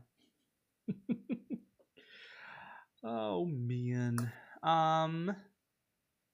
Let's see. I really appreciated the Unseen Court where they've not helped Gaz with his gambling problem. They have gone around to all the places he could gamble and said, if you let this person in, we are going to beat you up. You are going to regret it. And I'm like, that's genius.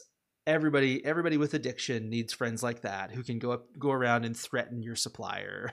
Mm-hmm. I also like that Shallan gave advice that turned out to be horrible advice. Because she just has no idea what she's like, well, just give yourself a budget and then spend that much and don't spend any more. It's like, have you ever met anybody with an addiction? That's not really how it works. Nope. Definitionally, like, that budget is the invitation to go on the addiction train. Yeah, I mean, I guess that she says it worked for her brother, but then he's like, no, it didn't work for me. Did it work for her brother? That feels like Shallan wanting to remember a version of what happened. Maybe recently. Like maybe he's now doing it that way. But what I remember is Shallan having to go and give away the daggers and plead for her brother's life, and then he still went and gambled. They're still later in the interlude, in the flashbacks. So oh yeah, he's still gambling. Like, your sister. Yeah. Yeah. Y'all do not deserve your sister. She is too good to y'all. Though, to be fair, who knows what they experienced? She's the youngest. They might have been damaged by father far more before she came along, etc., etc. Yeah, it does seem like there's a lot of darkness in her brothers. The strangling puppies or kittens thing comes to mind. Yeah, not just strangling, pulling the legs off of Kremlings, torture. These are pre-serial killer level tendencies. This is why I have not reread the Shallan flashbacks. I just can't. They're too dark for me. Oh yeah. I haven't decided which unmade it is, but I'm told there's an unmade involved in all that. So it's just ugh. Go ahead. Just looking at this chapter again, this was sort of me. This little bit with Shallan and the ghost and the her court. Unseen I was court, like, yeah. All right. I don't know. I think some people really love this side of Shallan. Her whole joke with the toenails and I was just that one was bad. I'm like, come on, Brandon. We can write a good pun. It's also I think there's a part of me that goes, they don't speak English. I know that it's a translation. And so okay, so, if, for example, if I were to read Stormlight in another language, they would have to adjust the pun because it wouldn't make sense in whatever language it is. But I'm also this is not, it doesn't, it just takes me out of the story. So, again, if you guys love Shallan and this is the stuff that you love, great. I'm so glad you love it. This whole part of it, I was like, can we please get back to, I'm going to pull a Hamilton here. Can we please get back to politics? Yes. I was like, I think you're referencing Hamilton there. I love it. I was. And I was like, do I reference Hamilton? So. Yeah. Thinking about her advice, the Bag of Pudding said, I work in social services. It sounded so much like baby social workers who are lost. I agree. And also, Shallan sounds an awful lot like a traumatized foster kid that is just I'm going to use humor because thinking about reality hurts. And I'm just going to joke anytime reality gets hard. This pun was really bad, but not because it was a pun. I don't mind. I love puns. I don't like it because I'm like, toe is not the same sound as tough. So no, if you wanted to do it, you'd be like, yeah, they're really soul raisers, or I don't know. There's ways to make a pun. I need it to sound. I need it to actually work. Which I know doesn't solve your problem, but doesn't solve it. I'm not a huge puns person, but and it pulled me out of the story because I was like, if they don't speak English, and so it's just the whole Yeah, I wasn't a huge fan. I did like the fact that that he's bringing up that just because something works for someone doesn't mean it's going to work for everybody. That like this idea that if somebody struggles with mental health, that you can diagnose, that you can treat them the exact same way that somebody else might Oh, need to be sure. treated, was a nice Yeah. little thing. You know, because it's very true. But so that I did like that. I mean, I think there's little things in here. I just kind of felt like we were bringing the story to a complete halt, and I wanted to get back to the stuff that was happening. So. Yeah, it's tricky because like in theory the unseen court is moving them towards action, right? Because like they will be fighting the ghost bloods, I guess, and they will be moving forward. Um and like this might be the last chance we get to see any of the not ghost bloods, the unseen court for 20 years. Like this might be everything we get of them, and then it's book 6 if they ever, like, maybe there'll be a huge unseen court that exists or whatever. I think what Brandon's trying to do here is he's trying to create the same feel that Bridge 4 has, except that we had more time with Bridge 4, and so it's just not for me. I don't remember enough of these characters to be affected by them. So Yeah. I mean, again, like I said, this is not going to make or break the book for me. Every book, especially if it's this big, is going to have some chapters that I like more than others. Yes. And everything is subjective. So Everything has to be good as White Spine Uncaged and To Kill the Exactly. Wind. That's what it's got to be. Otherwise, it's a terrible book. Oh, this is not helpful to your argument with your friend about how they should love Wind and Truth, even though Kaladin starts to play the flute. There is an explicit reference in when I think it's either when he's getting the flute or when Shallan sees the room of flutes, about how they are supposed to be feminine. Like he's like, oh, that's for women. So that is actually in the books, that's their cultural view on it. Now I don't, they're moving away from it. I As know, people, but then he comes to terms with it. Like he's like, "Oh, Dalinar's writing. Oh, okay, well maybe." So then I think, it's okay. Yeah. He can. I agree. I had forgotten that was like explicitly stated. I for what little bit I thought maybe that's like a thing we've all inferred. The Wit does have the hilarious comment. He's like, it's kind of funny that you listen to a woman who wrote a book where she said all of the safe, convenient, relaxing activities were feminine and all of the dangerous, combat-oriented activities were for men. It just might have been might have been some bias there as to why she did that way. Yeah, exactly. I. Ready to talk about the meeting of the leaders in politics? Speaking of, can we get back to politics? Get back to politics. Something that you never hear outside of Hamilton. Right. For real. Okay. Or here, I guess. Yeah, so then we have the chapter 18, an exception to the rules.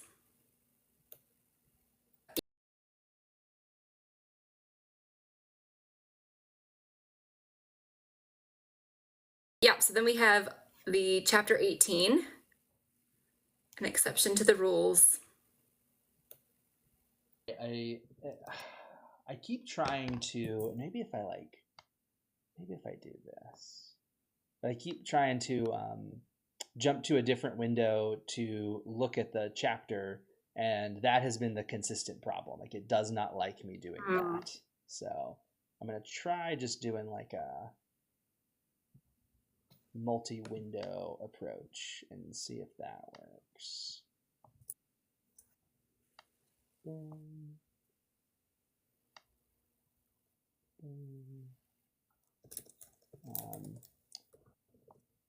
Evan, who do you think the Knight of Wind and Truth author is in universe? Because we have played the Guess Who game in streams past, and it is Yes. an enigma, to say the least. We've run out of options.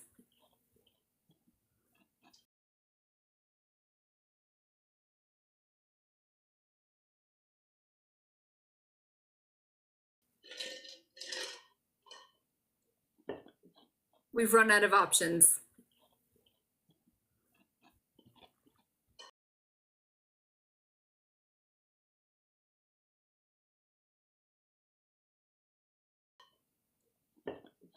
We've run out of options.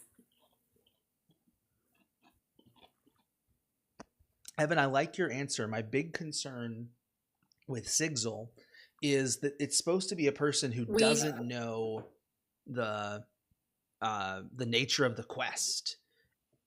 How much of that came through? I don't know when it did. Anything get disconnected?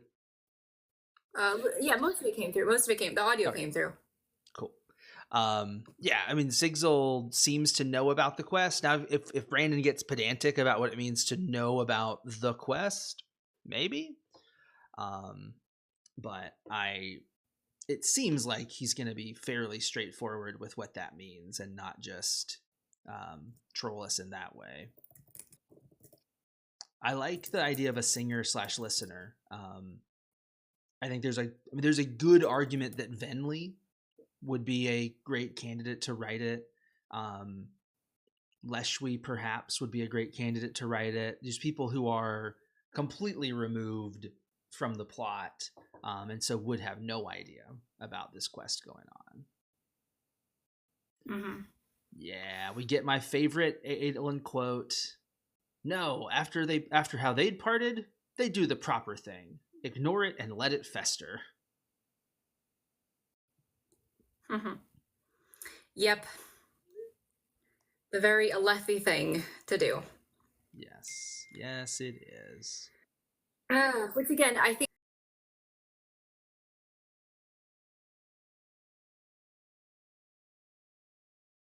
the very Alethi thing to do. Yes. Yes, it is. Which again, I think is just kind of setting up a really good emotional meeting between.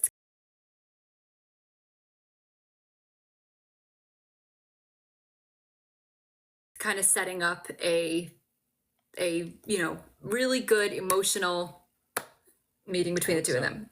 I hope so. Did you hear any of that? All right. Oh, now it seems better. Yeah, I'm gonna swap connections. So it's probably gonna freak out here for a second, but I think this will be better.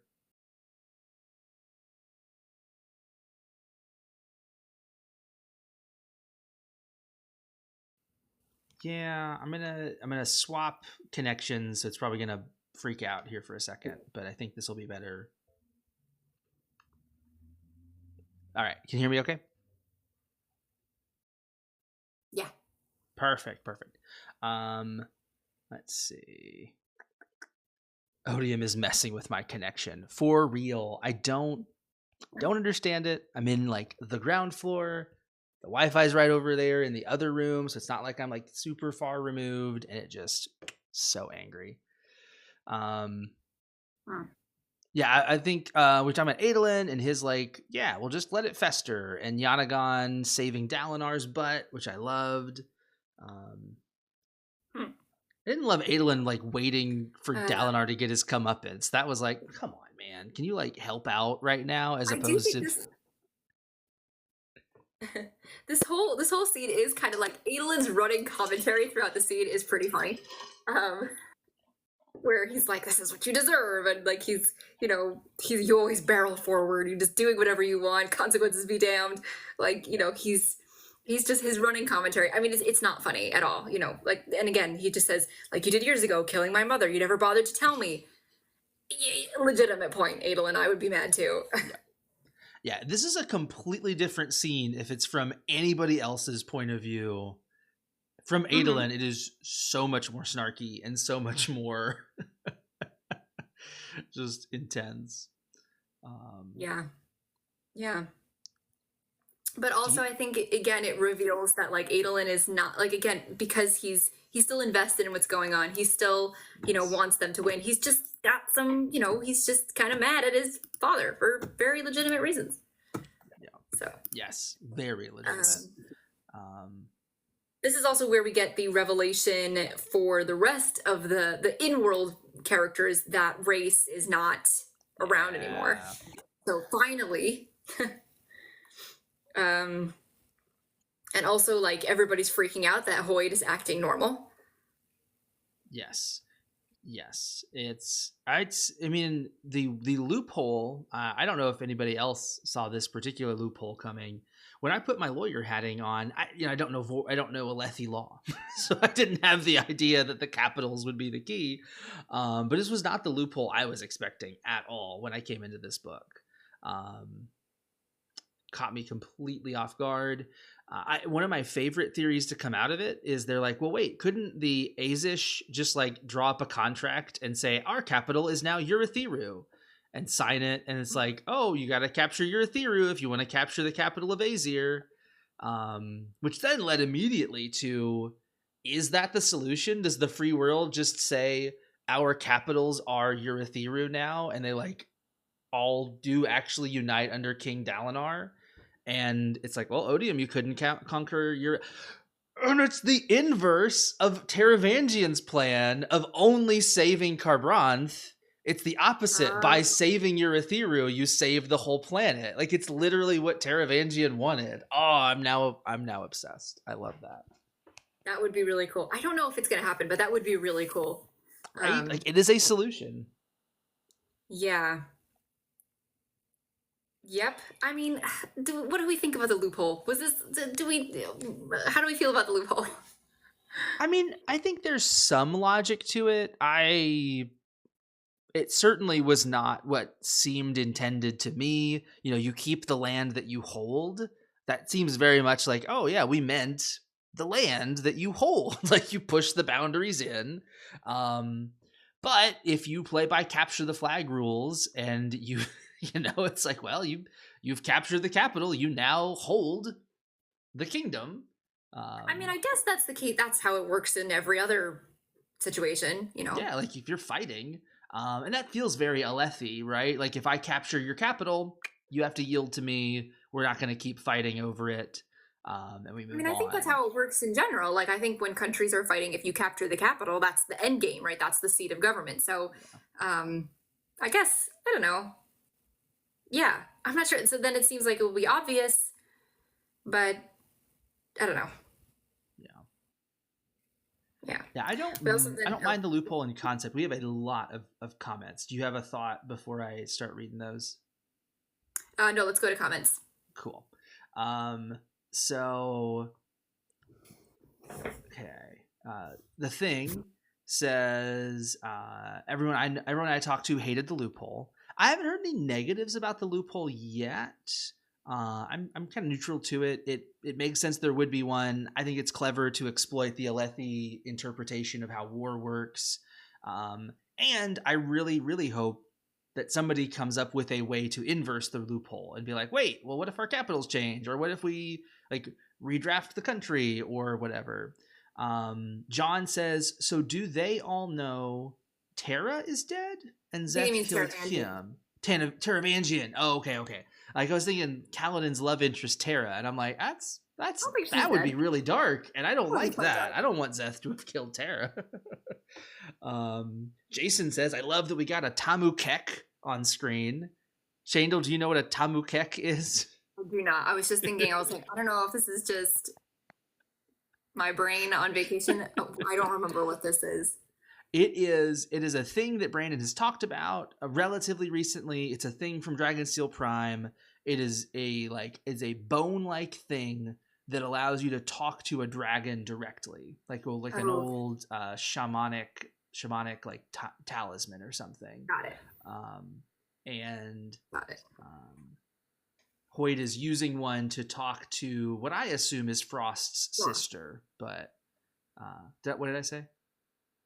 Say Frost's sister or Frost? Well, he says that Frost wouldn't talk to him. Like, he tried to talk to Frost, and Frost was like, "No, go away. I told you I'm not an intervention. I don't deal with this stuff." Right. I love that the dragons are like legal experts. I thought that was pretty funny. Yeah, they're able to read through the codes and figure that out. Let's see. Bag of Pudding does think it's lame. Shyman or Shimon? I always read that as Shyman, I think. I should probably read it as Shyman. disputes our understanding of war, which I think like the Japanese and like I think about World War II. I don't know. There is like a sense of, I think in traditional like fantasy type war, it is about can you get the capital, but then I think like if you play Civilization rules, you lose the capital, but then you just like move your capital to a new city, and so it kind of depends on can you capture the seat of government, not or capture the people of government, not can you capture the seat of government, if that makes any sense. Whenever you think of like world history, you think of like wars. They're always going after the capital. Like France didn't fall until Paris was captured, right? World War II. That seems like that's because that's where the seat of government is. That's why we have a capital. Yeah. Where people like Warsaw has fallen. Warsaw is the capital. Like it does seem intuitive. So the question is like, well, then why is that a loophole? Wouldn't everybody understand that? I mean, you could seize land, meaning you could encroach upon land and seize it and take parts of it, but you're not going to fully take over a country unless you seize the capital. Yeah. I don't know. Yeah, no, I think both make sense. I think the biggest part of the loophole is that just by claiming one city, you gain the entire country automatically. Like if you get, normally it would be a process, right? Like you'd get the capital, but you might still have some resistance or whatever. But the loophole here is, nope, if you get the capital, you just win. You don't have to, we have to cede the rest of the land to you. And can't continue to fight back after that 10 days. They could. That's the thing. It's like, even if you think of like, let's say World War II history, right? So France, Paris was taken over. They had a Vichy government.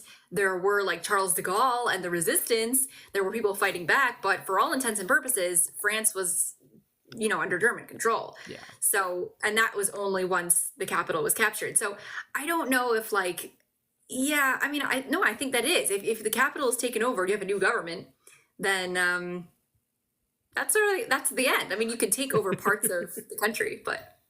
Yeah, I guess in this analogy, because of oath gates and things, because normally you'd have to like conquer the land on the way to the capital. In this, so Shyman asks, "What's the loophole?" The loophole, as it's been at least one of the loopholes. I wouldn't be shocked if we find more as we go, where Odium is interpreting things differently.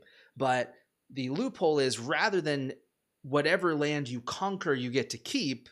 The Alethi codes of war say if you conquer a capital, you win the whole country.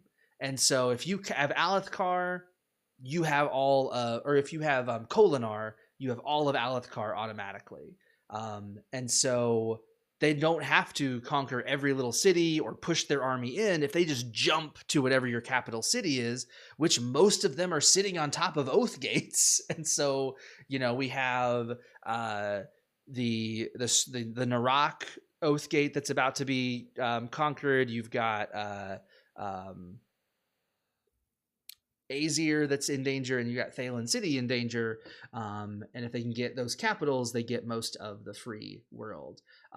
My lawyer hat is just change all your capitals to Urithiru. Urithiru can't be conquered. Bada bing, bada boom. Now we're good. That might work in Stormlight or in Roshar, but I mean, there's a reason why your capital is the most protected. It's because once they lose the capital, that's the end of the game. That's how it goes. So I don't know. It seems to me like weird that has to be stipulated, unless it's like then the people who live in the outskirts can't fight back. Then okay, that maybe that's what they're talking about. I don't know. It just seems to me like that's how war has always gone. If you get the capital, that's what that's why you have a capital. That's the government. That's the whole country. Yeah, I think it's most importantly about you don't even get to resist that we've taken over the country. Like if we hold the capital, you must give up. Like after the 10 days, Honor through Dalinar has agreed we're going to give you all of the land inside those borders. Shyman, the problem is that it doesn't matter each country because Dalinar is Alethi, and Dalinar's the one who made the bond and the pact with Odium using the power of honor. They're both bound to it, and so the rule of interpretation for the contract as to what it means to capture land is, as everyone understands it now, bound by Alethi law. Yeah, the thing, all the capitals for Urithiru make Dalinar God Emperor. Kaladin is now the heir. Kaladin becomes God Emperor. All hail Kaladin, God Well, Emperor. that's assuming that if the war ends, they don't give back all of the land, which admittedly would be a very Alethi thing to do. But yeah. And then Evan Also, agrees that Azish very well could change their laws to change the capital. That feels so signposted. Like so much of talking about the Yana. If the Asians don't have something that like circles back around to their laws and technicalities, I will be sad.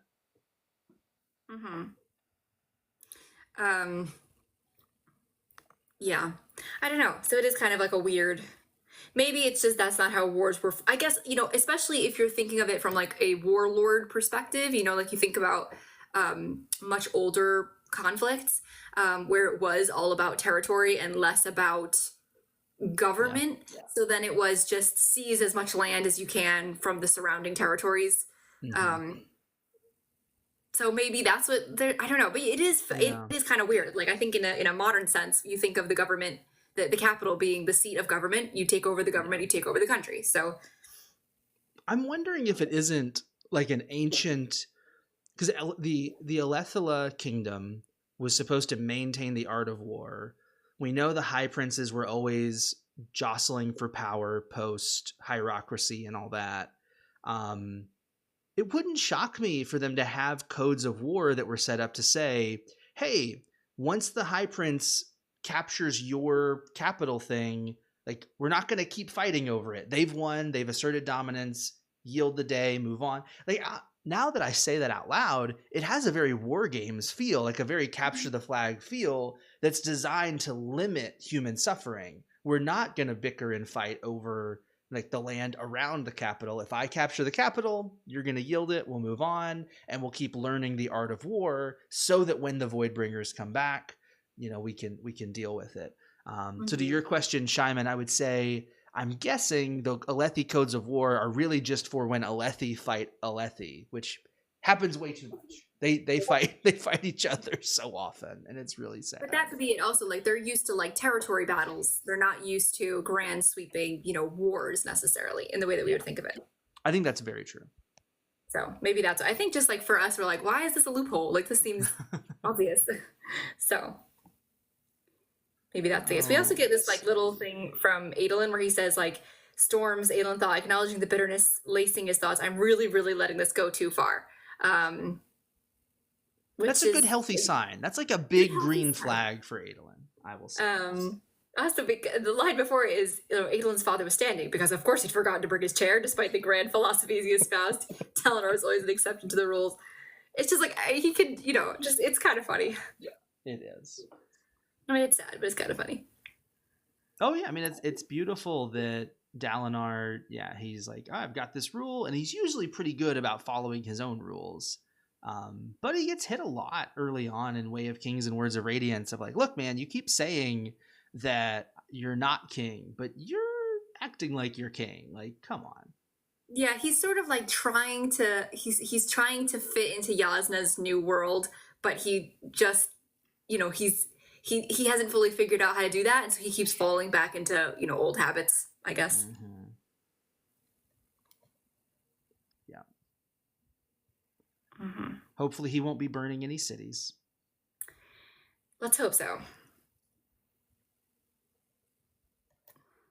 It is, I don't know. At some point, you feel like they'll have a conversation where they're like, wait, the vessel has changed hands. Wait, Taravangian just died under super suspicious circumstances. I'm not saying it has to be him, but... But the thing is, like, why would, like, we who have read other books in the Cosmere are like, somebody dies in a very suspicious way that involves a lot of investiture. Maybe we should, but why would they assume that? Why there is a body there. Yeah. Why would they assume that Taravangian has taken up the shard? It's kind of a weird, like, I can see why they don't immediately go to that. Cultivation, on the other hand, could have Yeah, just told them. Yeah, she could have told him. And I know, Evan, I don't know if I can handle this Dalinar slander or libel since you're typing it. I want to know the Dalinar do as I say, not as I do. I think he's very Absolutely. much do as I do, but maybe also some do as I say. But I'm thinking about Way of King's Words of Radiance, where he absolutely embodies the codes. He doesn't drink alcohol. He wears the uniforms. He But like struggles he a said, little bit. yeah, but it was all fake though because he hadn't done any of the work.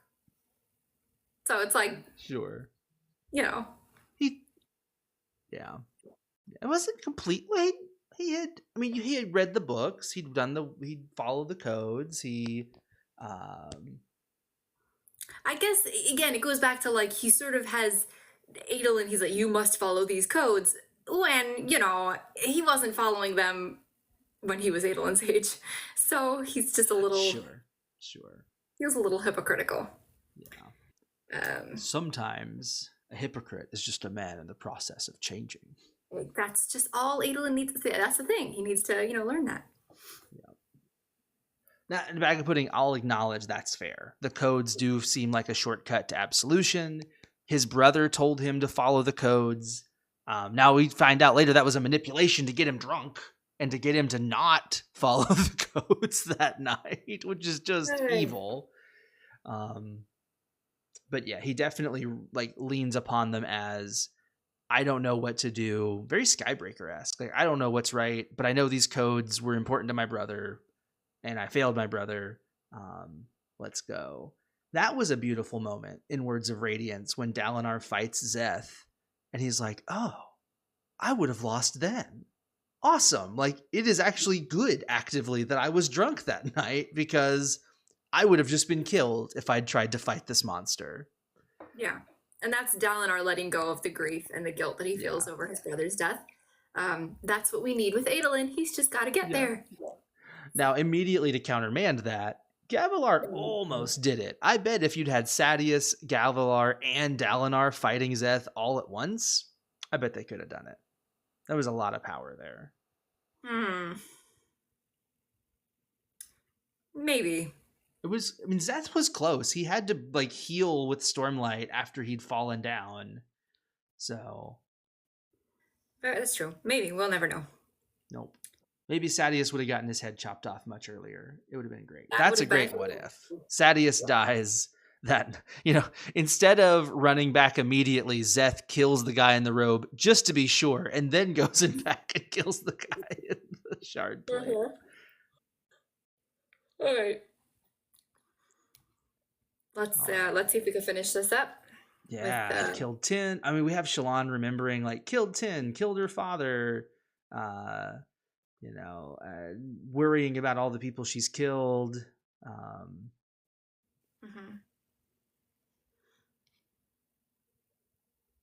A good callback to drawing their disguises. Shallan's doing that a lot in Words of Radiance. And I'd kind of forgotten that was a thing that helped Lightweavers early on to do their disguises. She has them they have their drawing sessions, which is pretty funny. Just more for your friend and her and their child to.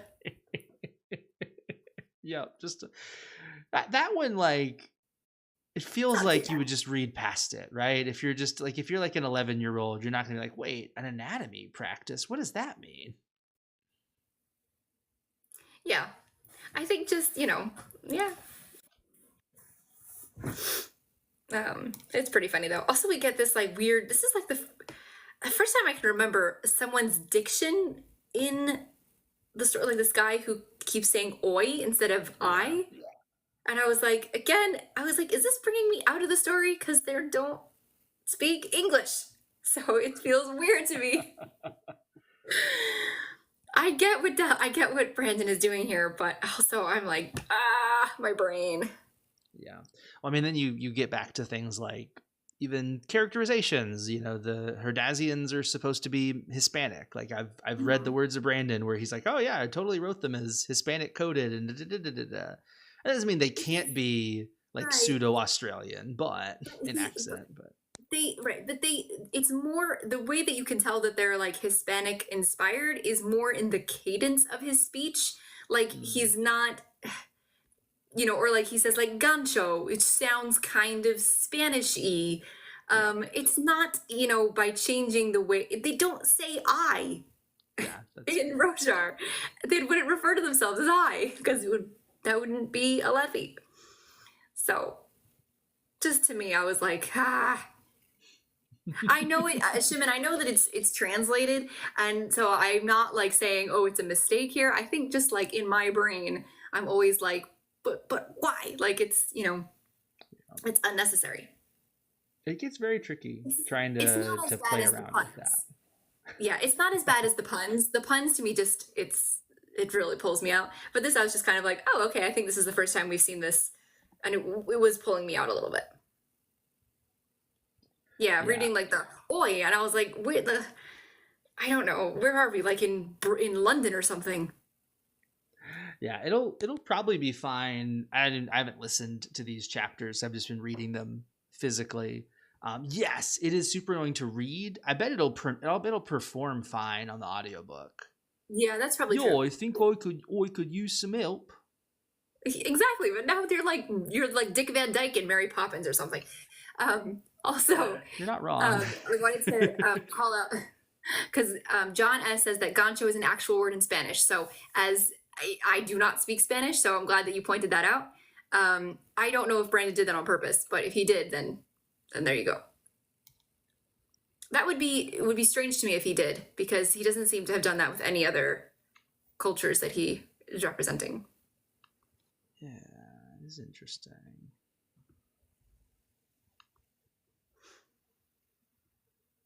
And ever since I've shared it before, but ever since I learned that Brandon didn't know about Adonis and named Elantris Adonis originally, and then his writing group had to go like, oh, so what's like the Greek mythology connection you're going for here? And he's like, what are you talking about? Like, well, Adonis is like a super famous Greek figure.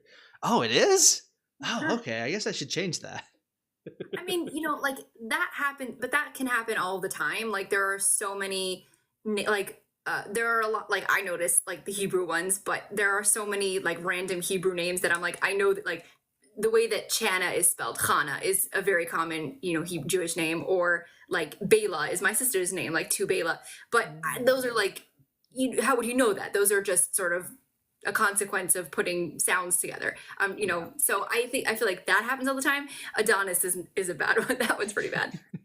It's like I love that they put that story out because it makes me smile every time, and then makes me second guess myself when I try to read something into a world reference. Like he knows his world, and he knows when he's referencing himself. It's just you never quite know. Mm-hmm. Exactly. I think also like yeah. Go ahead. No, I think we can move past the oys. I was just getting stuck on the oys. Past this. I'm noticing the Shallan character growth, that she's doing a better job of like interacting with her court and paying attention to them because she's making progress, and like being able to acknowledge truth about herself is helping her to be able to see other people. And that's just, it's just wonderful to see. Yeah, I do think that again, it just to me it felt a little bit like let's stop the story and do a Shallan therapy session. Yeah.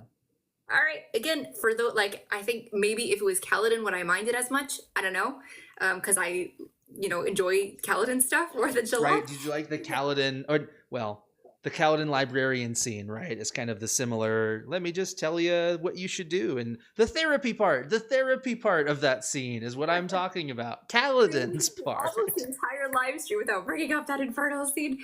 But yeah, I mean, listen, I think Kaladin does it too. There's a couple scenes with Kaladin where I'm like, this feels like we're stopping the story to have like a therapy session.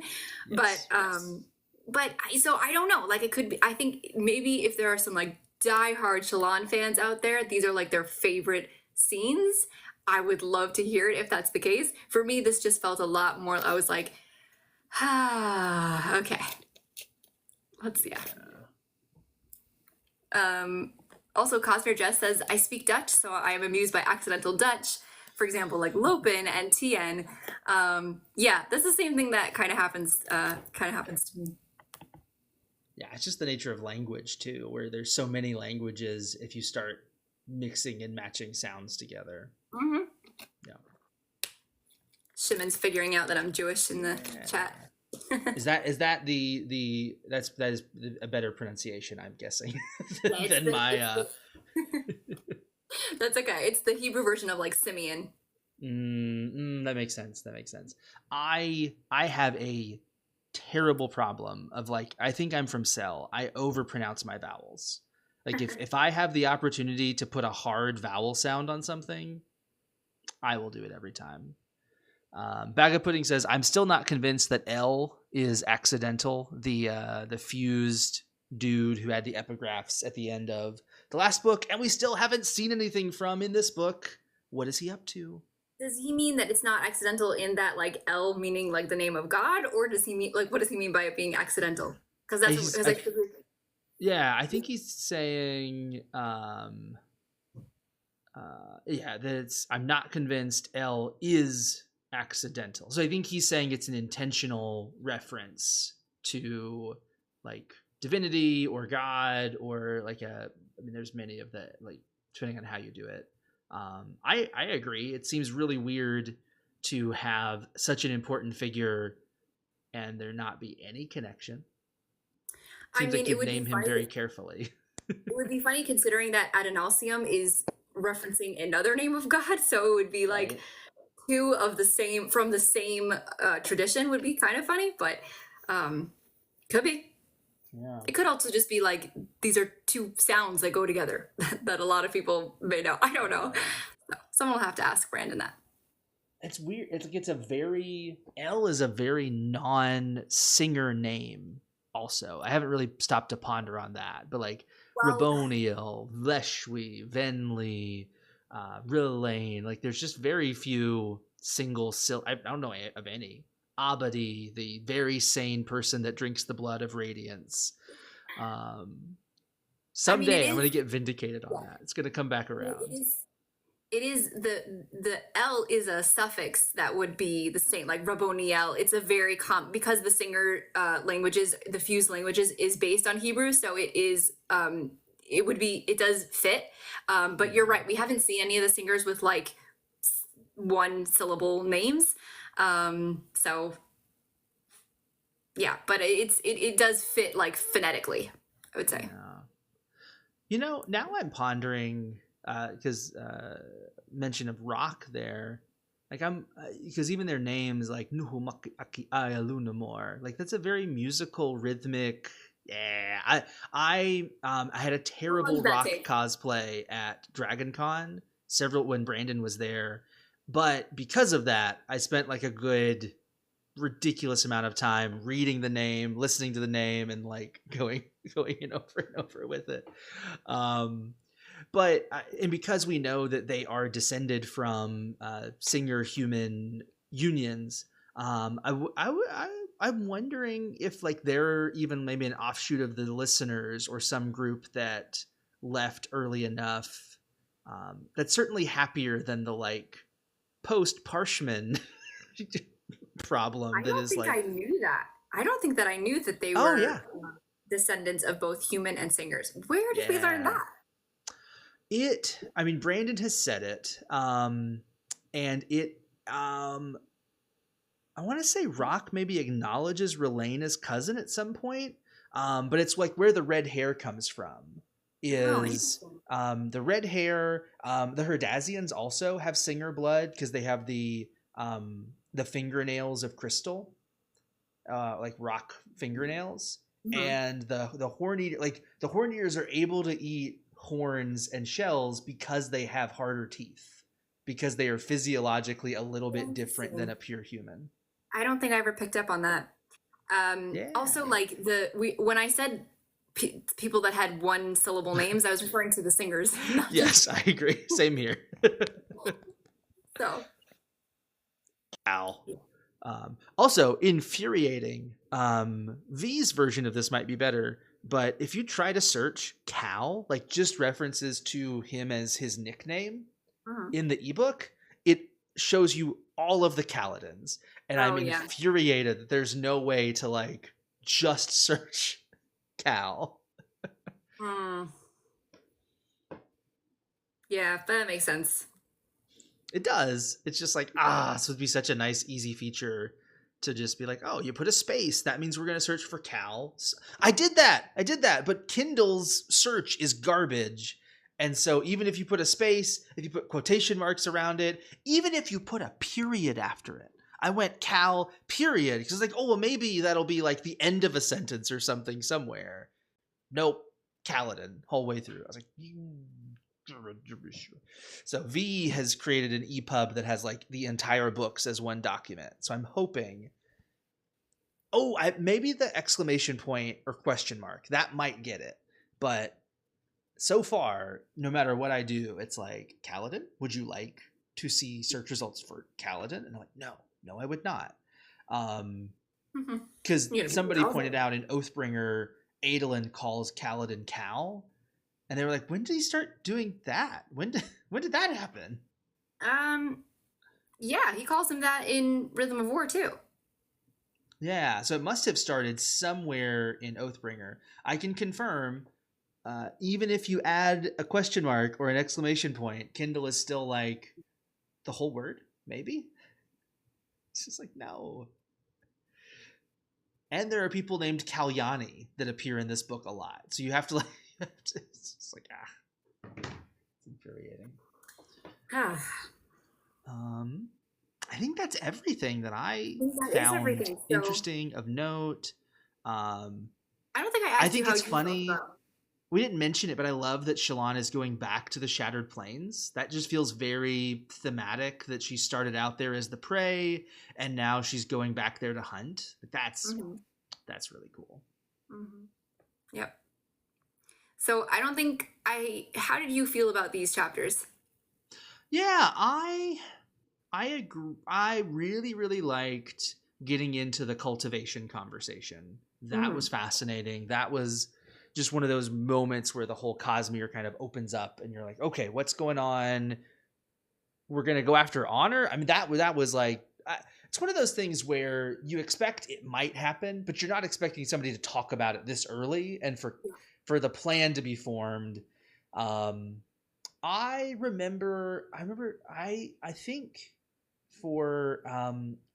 the Shallan Unseed Court stuff was cute. I really enjoyed getting to see them together.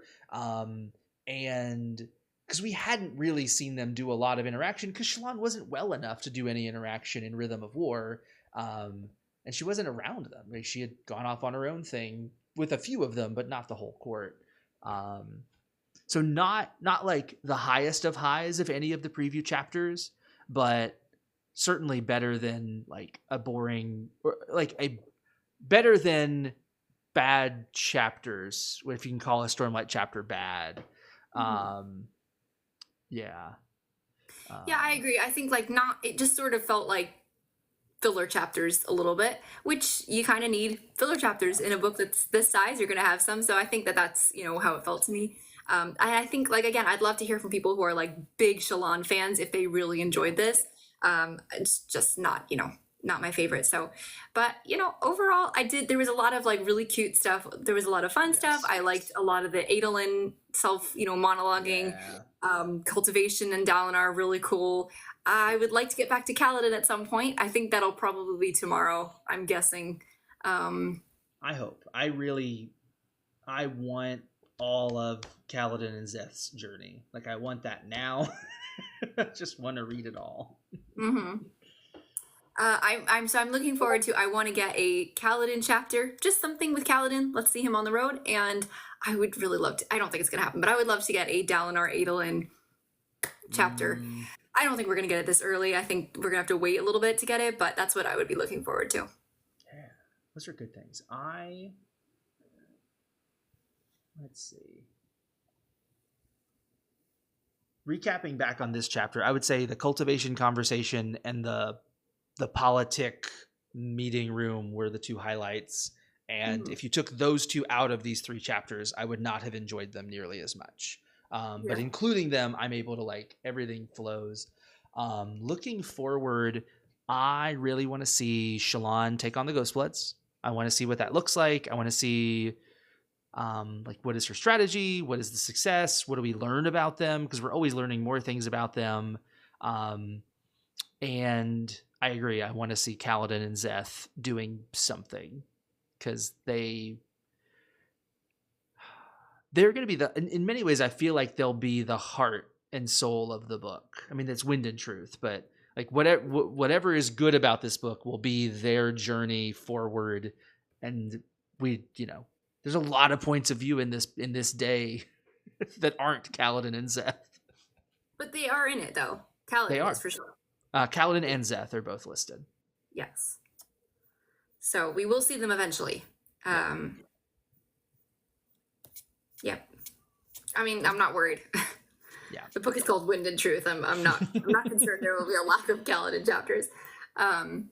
So yeah.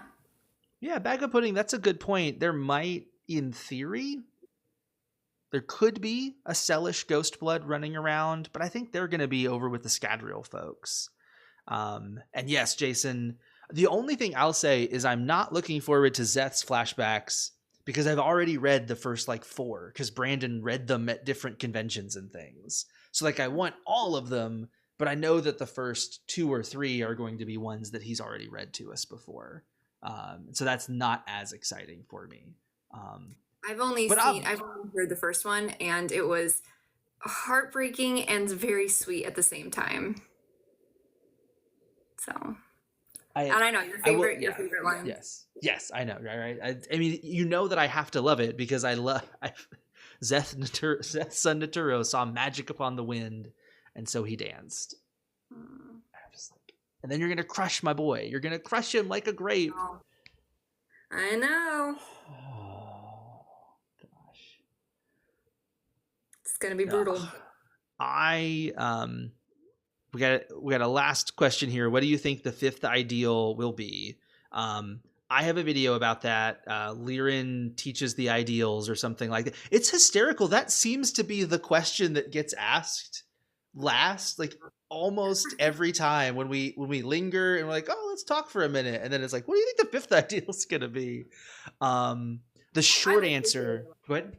I said I like your theory a lot, and last time I think we kind of was it 2 times ago that we blended our 2 theories, and I'm really liking it. So yeah, something about needing to sacrifice to save, accepting that there are ways to make the hard call and sacrifice a group, something, and whatever it ends up being, in order to save. Because Kaladin has seen that done poorly, and he even this was amazing, talking about Words of Radiance callbacks.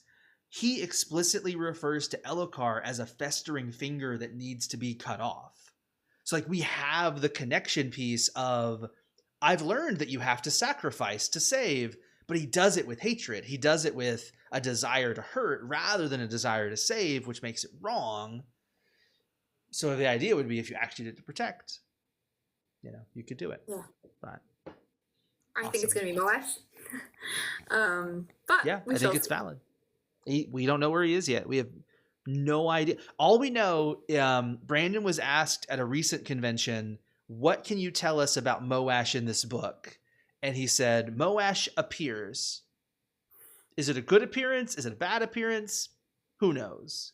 But he does appear. Thanks, Brandon. Right?